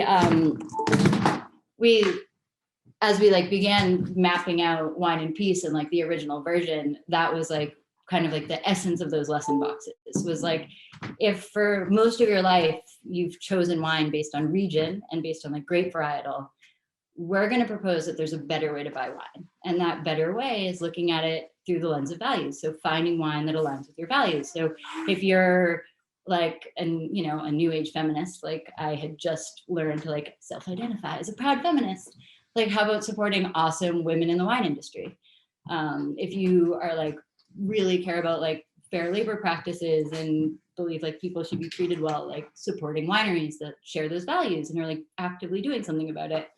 And so when we transformed the platform, that just kind of came with it. It was like, we really want to reimagine the criteria by which people buy wine and have it like, I mean, because I worked in food right when this was happening in food. It was like, I was a chef and I watched as like Anthony Bourdain sort of dragged America kicking and screaming into an idea where we really cared about more than just like what was on the plate, but like how people were being treated in the kitchen and like, where your food came from. Like Alice Waters, like, hey, it can be like local and organic and all these ideas. And then our restaurant, like Atria, when Christian like embraced that immediately. And suddenly like our guests were talking about food miles and like, when you ran out of something on the menu previous to this, it was like, how could you run out of that? Like, this is a fine restaurant. If I want my swordfish, I want my swordfish. And it would be like, all you had to do is be like, well, we're trying to reduce waste. And that means not overstocking of everything. So we run out of things sometimes. It's crazy. And people got it and people accepted it. And they would pay more for local greens because they cost more. So, but what was odd was that didn't touch the wine world. It was like people were still flying in wine from France, and like no one saw, like for some reason, like eating local didn't go with like drinking local. Like it was perfectly normal to like pair your like local grass-fed beef with your, French Bordeaux that like, like the wine miles on the, sorry, there's not a term yet, but the carbon footprint of like flying wine across the ocean. I can't imagine. It's awesome. So I don't know. We really want to like, that's why our platform, it's only American. And right now we're only working with people on the West Coast just because we had to start somewhere, but we're really excited to help people. Like if you live in Oregon, drink wines from Oregon. Like they're amazing. There's no reason to be trucking wine everywhere. So getting people like Sam's really, really, really excited about making regional wine maps for the US to like, and like educating people about, what's in their area and getting that same sort of excitement about the idea of terroir to like local communities. And kind of even like rethinking this idea of terroir a little bit. Like when I got into wine, it was like New California was like what really was exciting.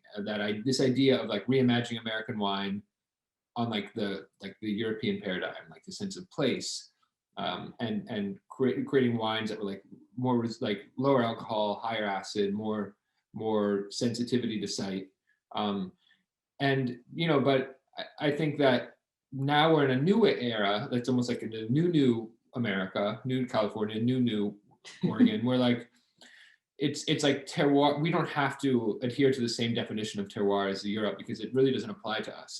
We're not inheriting land from our forefathers and sort of like the story that wine, what makes wine exciting isn't this like the reverence for a site. It's much bigger than that. It's much more about the human component and like being a pioneer and doing something new and expressing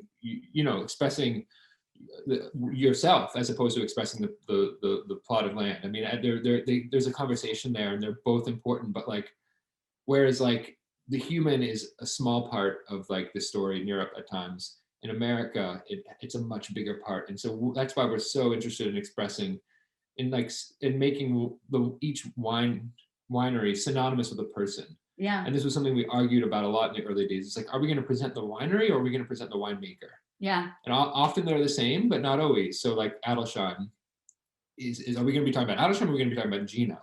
And we made the hard decision, and Katy really pushed for this, whereas I'm always like stuck in the conventions of the industry. But Katy was like, no, like when you tell me about a wine that you're excited about, it's never she's like, and it was like such a cool epiphany, because it was like, what are the wines you've been really excited about in the last, like, for whatever, like, what are those early wines you told me about? And just like, you couldn't stop talking about. And there were always like a person, Ariana Pinti, or like somebody like that. It was like, it was never Steve Mathiasen, or like, it was never like the brand, it was like the person. And that's what made the wine so exciting.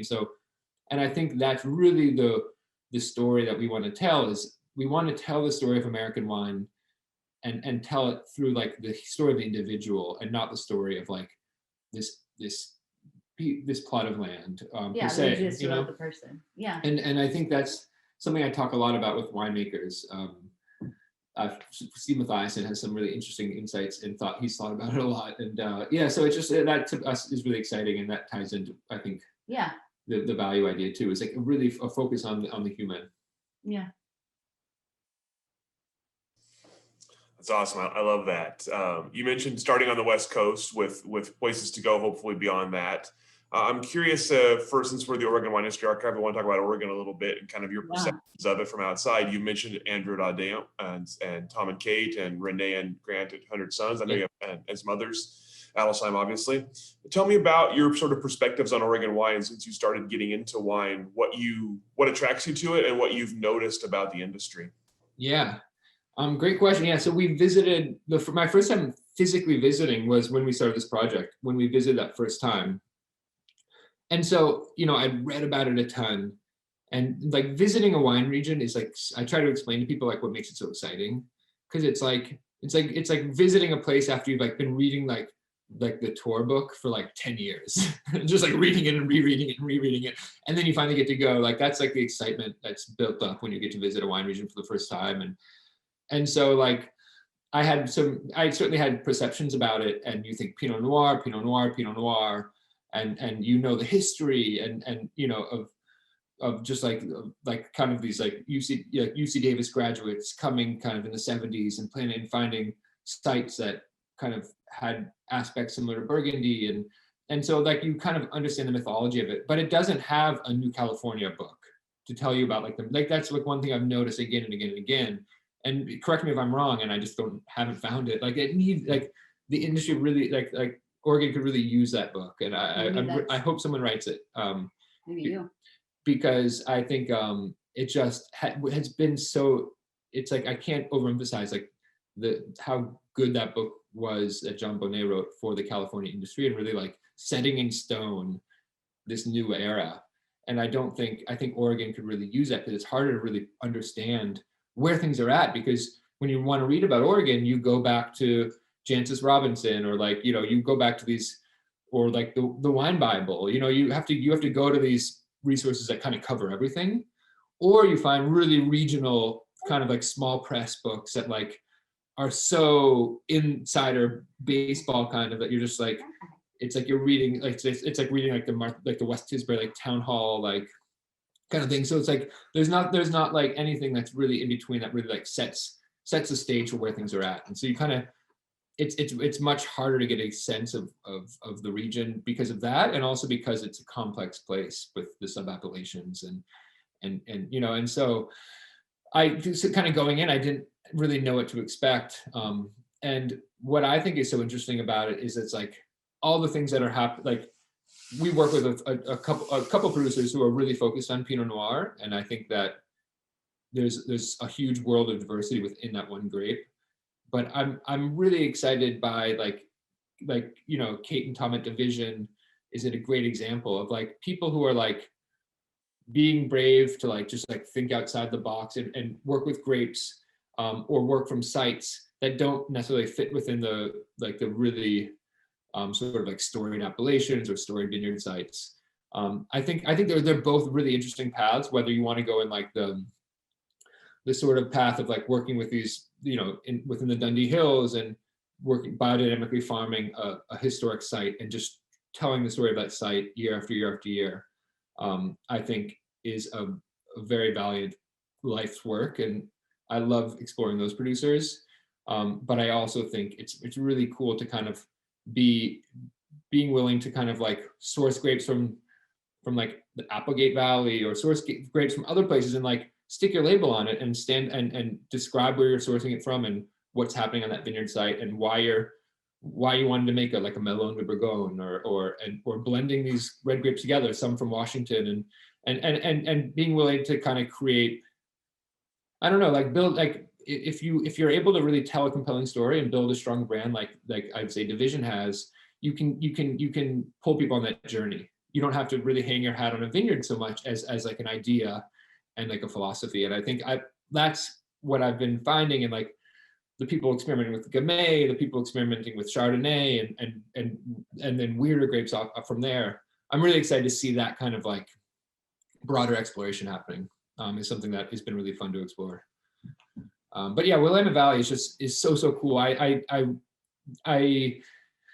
I need, like, it's like I just want to keep going back and like understanding it. It's like one of those places where like I can't get anywhere without stopping like 8 times to take pictures from like the side of the road of just like, because it's like all of a sudden you feel like you feel like you get it suddenly for a moment. You're like, wait, okay, so like I understand, like Minville is here, okay, the Chehalem Mountains are there, okay, Ribbon Ridge is up there. It's like you're sort of like, you've read about it a million times, but it's not like an easy place to kind of put. It's not like you're in Napa and you're just like driving along the road and it's like, okay, there's Calistoga, there's, you know, it's much more kind of like there are pockets and they're like just terrain. And so there are moments of like understanding that you kind of try to grasp and you kind of get the lay of the land. And as someone with not a very good sense of direction, it's challenging. but yeah, it's like I just from like the explorations of the Willamette Valley and just like the scale of the Willamette Valley is so different from the California scale. And that's something you don't realize until you're there. And like, you know, for example, Renee and Grant, like his day job, quote unquote, is working, you know, at a winery that's like, you know, making an amount of wine, which would not constitute like a day job in California, you know? So like, I think it's like the production of the winery he's a winemaker at is like 1,200 cases or something, which is like, for California, like mind-bogglingly small. Yeah. Even for tiny producers who might, 1,000 cases is sort of like at the moment at which you can be like, maybe I can do this for a living, maybe, but you're still like really like cobbling it together. And it's really like 3,000 to 6,000 where you're like, okay, this is like, I can hire somebody, I can like, it's not just me, I start to have like a real business that I can kind of formulate. Whereas what I found in Oregon is the scale is much smaller even than that. And you have people at 1,000 cases who are like almost like, all right, this is good. I like hit my spot. And so it's just like the scale is very different. And it doesn't have the same, I don't know, California has this history of winemaking that goes back so far that in Oregon, it just seems to be, there's just a different relationship to wine because it is newer that I find really exciting. It kind of goes back to like, I love being on the edge of discovery, and I feel like that is what like is happening in Willamette Valley right at this moment. Yeah. Like one of the cooler visits we did was like Antigua Terra, and just like I've listened to like a bunch of interviews with like Maggie Harrison and like the way she thinks about Oregon and kind of like experimentation and charting a new path so that like the next generation can kind of like have a lay of the land. And that to me that the fact that we're at that point in the history of that region is such an exciting point to be in and to embrace that. Yeah, so and we're just excited to be a part of that and try to help tell those stories. And for me, like what makes our project so exciting, one of the things that makes it exciting to me is that like the wine industry is so big and there's so many regions that can just like you can get lost in, whether it's like you know, the Canary Islands or like Mount Etna or like, you know, or some of the things that are happening in Spain, and you just like, you hear about it, you read about it, you want to go there, you want to meet those producers, you want to taste those wines. And there's like this almost like a migration of like the sommeliers to those places to like really like sink their teeth in. Whereas we've built this kind of like these like blinders for us and said, no, like American wine is our thing. Like, yeah, even though American wine wasn't like my first, like, I mean, I guess I started in Mexico, but yeah, it just, by creating these blinders, we've like get to zero in on these places and say, we're going to tell the story of some of these regions, whether it's like Cienega Valley in California, or like, you know, places that like, the world's too big to spend too much time looking at, that we can just be like, no, we're going to like tell that story, create, and that's part of the as the website grows, building out like the stories of each region and the producers within it is work I'm really, really excited about. Yeah, me too. Yeah. So you mentioned kind of rushing your soft launch this spring, and now you've had kind of your hard launch more recently than that. How did it go? How's it gone this year? Obviously, COVID changes everything for everybody, so you've already kind of touched on that. But tell me about how the spring and summer went, and now that you're kind of officially official, how it's going so far. So it's like knock on wood, but just really well. It's been so we did a soft launch just with kind of friends and family, sent out like a few initial emails and when we launched, just to like see what happened, and found, as like, you know, inevitably like bugs and all those kind of things. And then there was a lot of like aha moments. Like one thing we realized is that so for like shipping wine, we really want to make it not a barrier for buying things online. Like we definitely have all gotten spoiled with expecting free shipping on things, and you know, nothing's ever free, but like somehow like free shipping. So when we were trying to like figure out if we could make this work, we wanted to make sure that we could offer like subsidized or free shipping on any like significant order. And to do that, like the smallest amount we ship is 3 bottles. And like that is also like the carbon footprint. It's like the smaller the box, you know, the worse it is for the planet. So we really like, it's been really hard because people want to buy 1 bottle, but we've just like put our stake in the sand, or line in the, whatever you put in the sand, we put it there, and we're like sticking with it. So it's one thing we realized though, is asking people to buy 3 bottles of a single wine was a bit too much. So we had to like adjust that. And to explain, like that was like the intrinsic result of the way we launched, where the wine was coming directly from the winery. Yeah. You know, you had to shop within a producer. You couldn't, like, if you ordered 1 bottle from 3 different producers, you would get 3 separate cases. Or if you were like, oh, I'm gonna order a case of all these different producers, you would get like 12 separate orders. And so to avoid that, we basically made it so you had to order a minimum of 3 bottles. Yeah. And so we built the site to encourage you to buy from a single winery. And we immediately realized that was like a kind of like it was a hurdle for people who hadn't heard of us or hadn't heard of these producers to try to give us a try, to order 3 like Odeon Pinot Noirs. It's like $150 on a wine you've never had. Yeah. And so we knew immediately, like, okay, we got to figure out, you know, we got to build out the rest of the infrastructure so we can be sending these wines out from a single location and create mixed cases and really make like the active discovery something that people can do. And then so that presented the problem of like how to do that. And one thing I realized was, so that like became like my job, was like solving that problem. And so I started speaking to fulfillment centers, not distribution centers. Got it. I started speaking to fulfillment centers and realized that like mixing boxes of wine is actually a lot more complicated than I initially thought. It was a challenge. We needed a fulfillment center that was willing to like work with a new startup that didn't have like a history of like thousands of sales a day. And we needed a fulfillment center with like the advanced technology to like mix bottles of wine. And that was like, you know, a Goldilocks problem that was really hard to solve. And so I spoke to, dozens of fulfillment centers, and it was, you know, like the ones that were willing to work with us, it was like, yeah, like we can like run really quickly and grab. It was like, oh God, no. And to add a complexity on top of all of this is that we're not buying the wine. Yeah, we don't own the wine.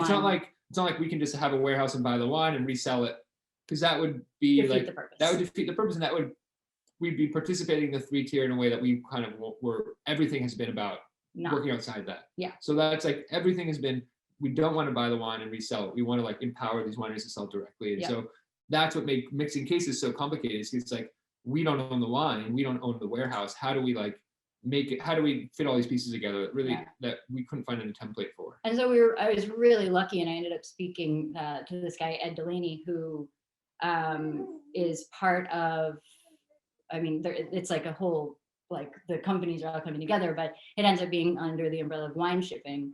And I guess he seems to like come from the startup world, like just like the way he like spoke our language and had this enthusiasm, this like bright-eyed, like, yeah, let's do it, let's like figure this out, that I hadn't gotten from anybody else. Like it just, either it was like this begrudgingly like, you know, like, yeah, we'll maybe consider working with you, but like, you know, just not like an attitude you wanted, or it was like a huge guy saying like, come back another day when you have more.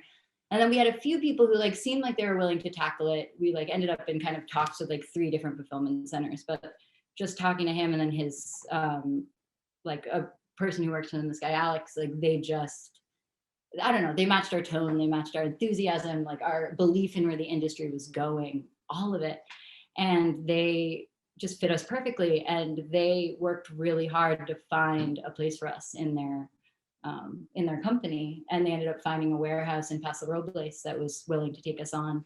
And like the people who started that warehouse are a husband and wife team who got into wine because they like love small wineries, and like, you know, getting on the phone with them, it's just the husband, it's just like, they've been part of the wine industry forever and they love it and they're in it for like completely the right reasons.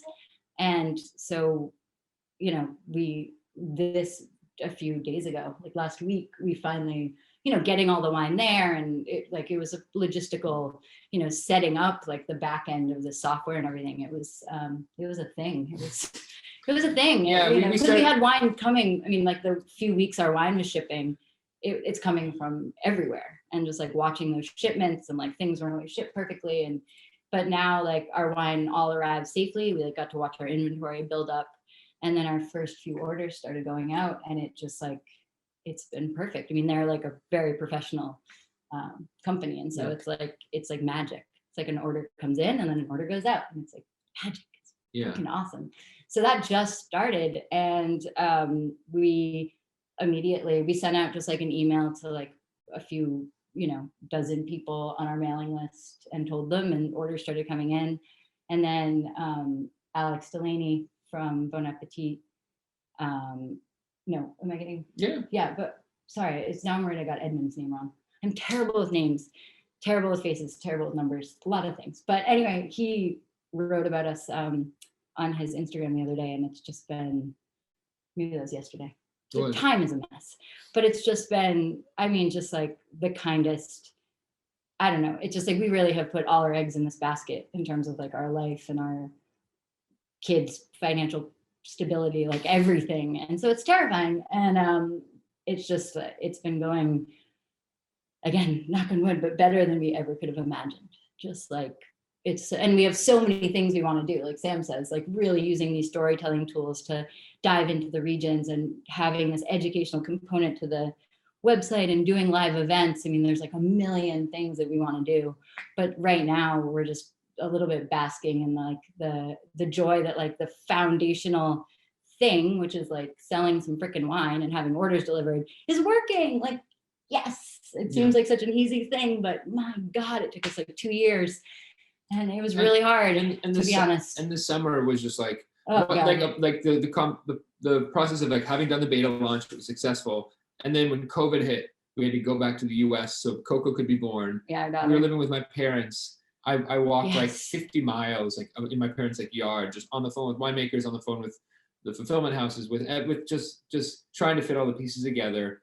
And just like this, it's as hard as it was, you know, like I feel like Katy and I both, true to both of us, is this desire to like, I don't know, like devote our lives to something that is kind of like insurmountable and that feels good. Yeah. And we found it. So like, despite the challenges, and there have been many, like I'm someone who struggles more with like uncertainty than Katy, who seems to thrive with uncertainty, which is magical. But yeah, so like there's just been really, really hard. It's challenged me in ways that like I didn't know I could be challenged, for sure. Yeah. But like, and then we had wildfires, and you know, and then first in California, and then Oregon, and then in California. It's hard been for us, like the winemakers, the so, things they've faced this year have been. And so like just insane.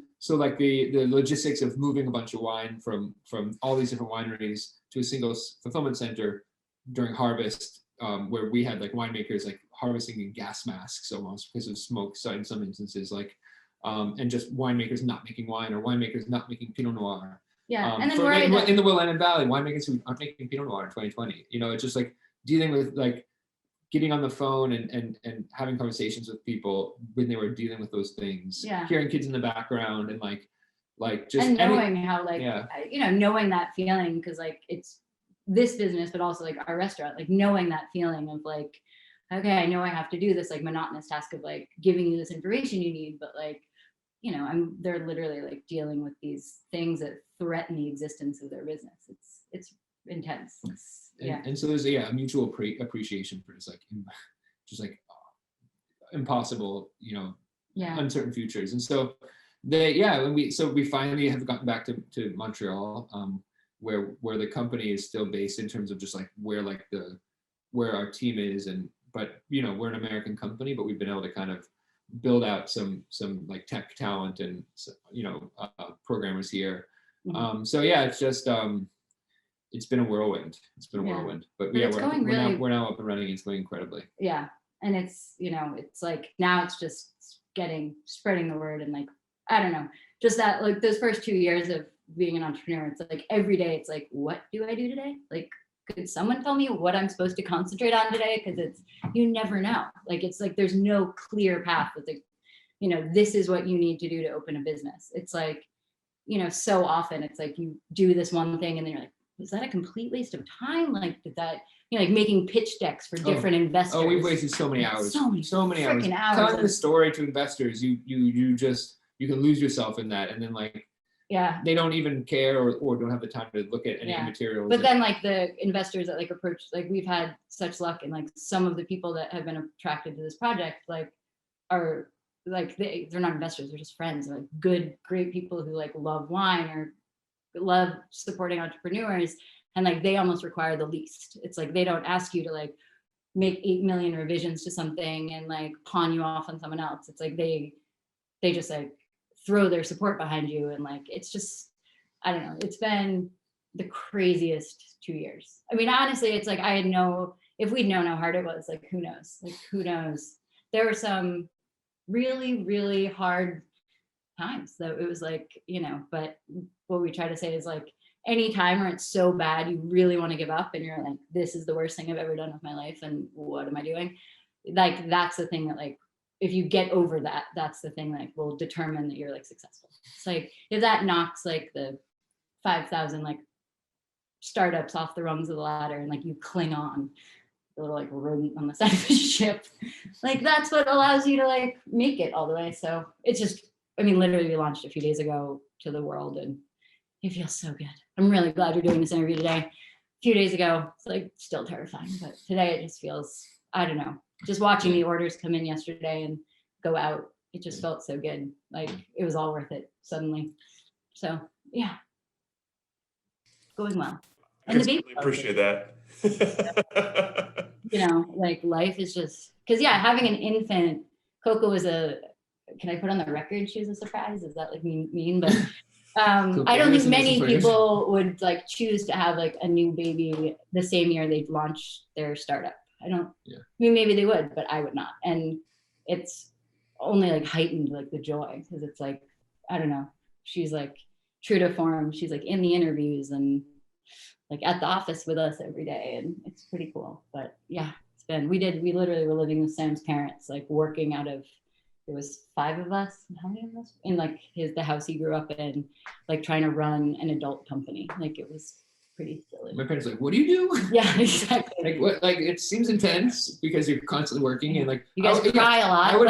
I would put Lulu to bed at 10, like put her to bed. I'd emerge from the room having fallen asleep for like an hour, wake up at like 10:30 at night, and then just be like, I guess I can just start working, and just like my morning would begin. It was like crazy hours to get through some of the stuff. But yeah, and I just worked all night. Like my emails were always like, people would be like, what the hell is going on? Because the only way we could make it work with our kids was like, I would literally start work at like 10 o'clock at night and work till like 7, 8 in the morning.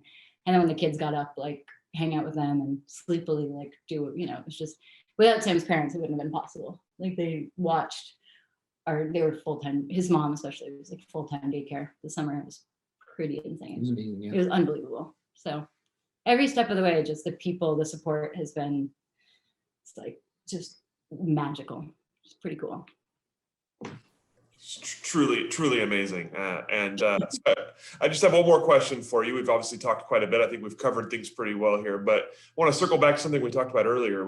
I asked why wine, and you had a good answer for it. And at some point, Katy, especially, you talked about kind of your kind of slow entree into wine and kind of slowly coming around to it. So I want to ask, after all this, why is wine important? Why does it deserve the time and energy that you put into it and that winemakers put into it? What is its role in the world? God, I think it's just bringing us back together. Yeah, definitely. It's like after, I think everything has changed so much in the last, year with COVID and everything. And it's like only affirmed this core idea we had is just like wine's role is not to like intimidate, it's like join us together. And I think that through all these twists and turns with COVID, like having something, and this relates back to like why wine seems so important to me, coming from like the writing, and it's just like it's immediate and it's visceral, and it joins us together in a way that is like so important now more than ever. It's like it gives us something to celebrate together. It's like, I don't know. I think Sam and I are both people, and COVID, the hardest part about COVID is being lonely, like just missing those physical interactions and like getting everybody together for dance parties and dinners and drinking, and like wine is a celebration of that. It's a celebration of like, I mean, it's the only beverage where it comes in a size specifically to share.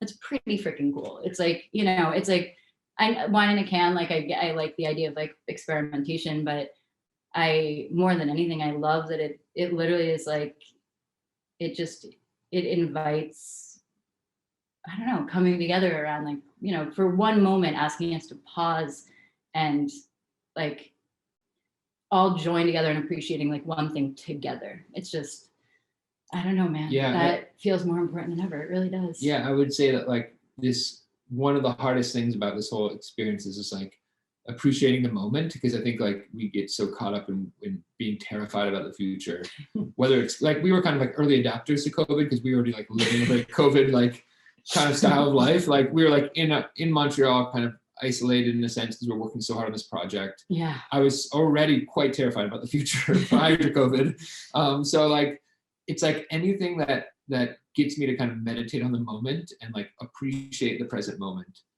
is something I need a lot more of, and it's something I like work so hard to try to do. And for me, wine has always been like such a great just like tool for that, like window into that. And you wrote like back before this idea, when Sam was just, I think you were working at the restaurant, but Sam wrote an article about like approaching wine for holidays, like how to pick wines for holidays. And you wrote like, if you're bringing like a wine you're excited about, like rather than buying like the most expensive bottle and then like nervously like not wanting like the people who don't appreciate it to like drink it, you were like, bring something you could afford to bring like 2 or 3 of, and like have literally everyone try it. Like even if like your uncle drinks it out of like, hopefully not styrofoam anymore, but like a mug, it's like, it's not about like bringing something that is beyond some people, but it's about like, I don't know, just like everyone can approach it at their own level. Like there's no knowledge that you need to have, and if you don't have it, you're like not worthy of this wine. It's like the exact opposite. It's like just everyone can appreciate it at their own place, and like that's inherently beautiful. It's pretty cool. And I would say right now we're at a really cool time in like the history, like the journey of like American wine, where like, or wine in general, where I feel like when I was getting into it, like you almost like, and that's part of what makes wine so intimidating, is like you're afraid if you're trying wine for the first time, you're a newcomer to wine, like you're afraid to like say what you smell or to ask stupid questions. And I think because there's a set body of knowledge that you should learn and adhere to and like repeat back and teach others.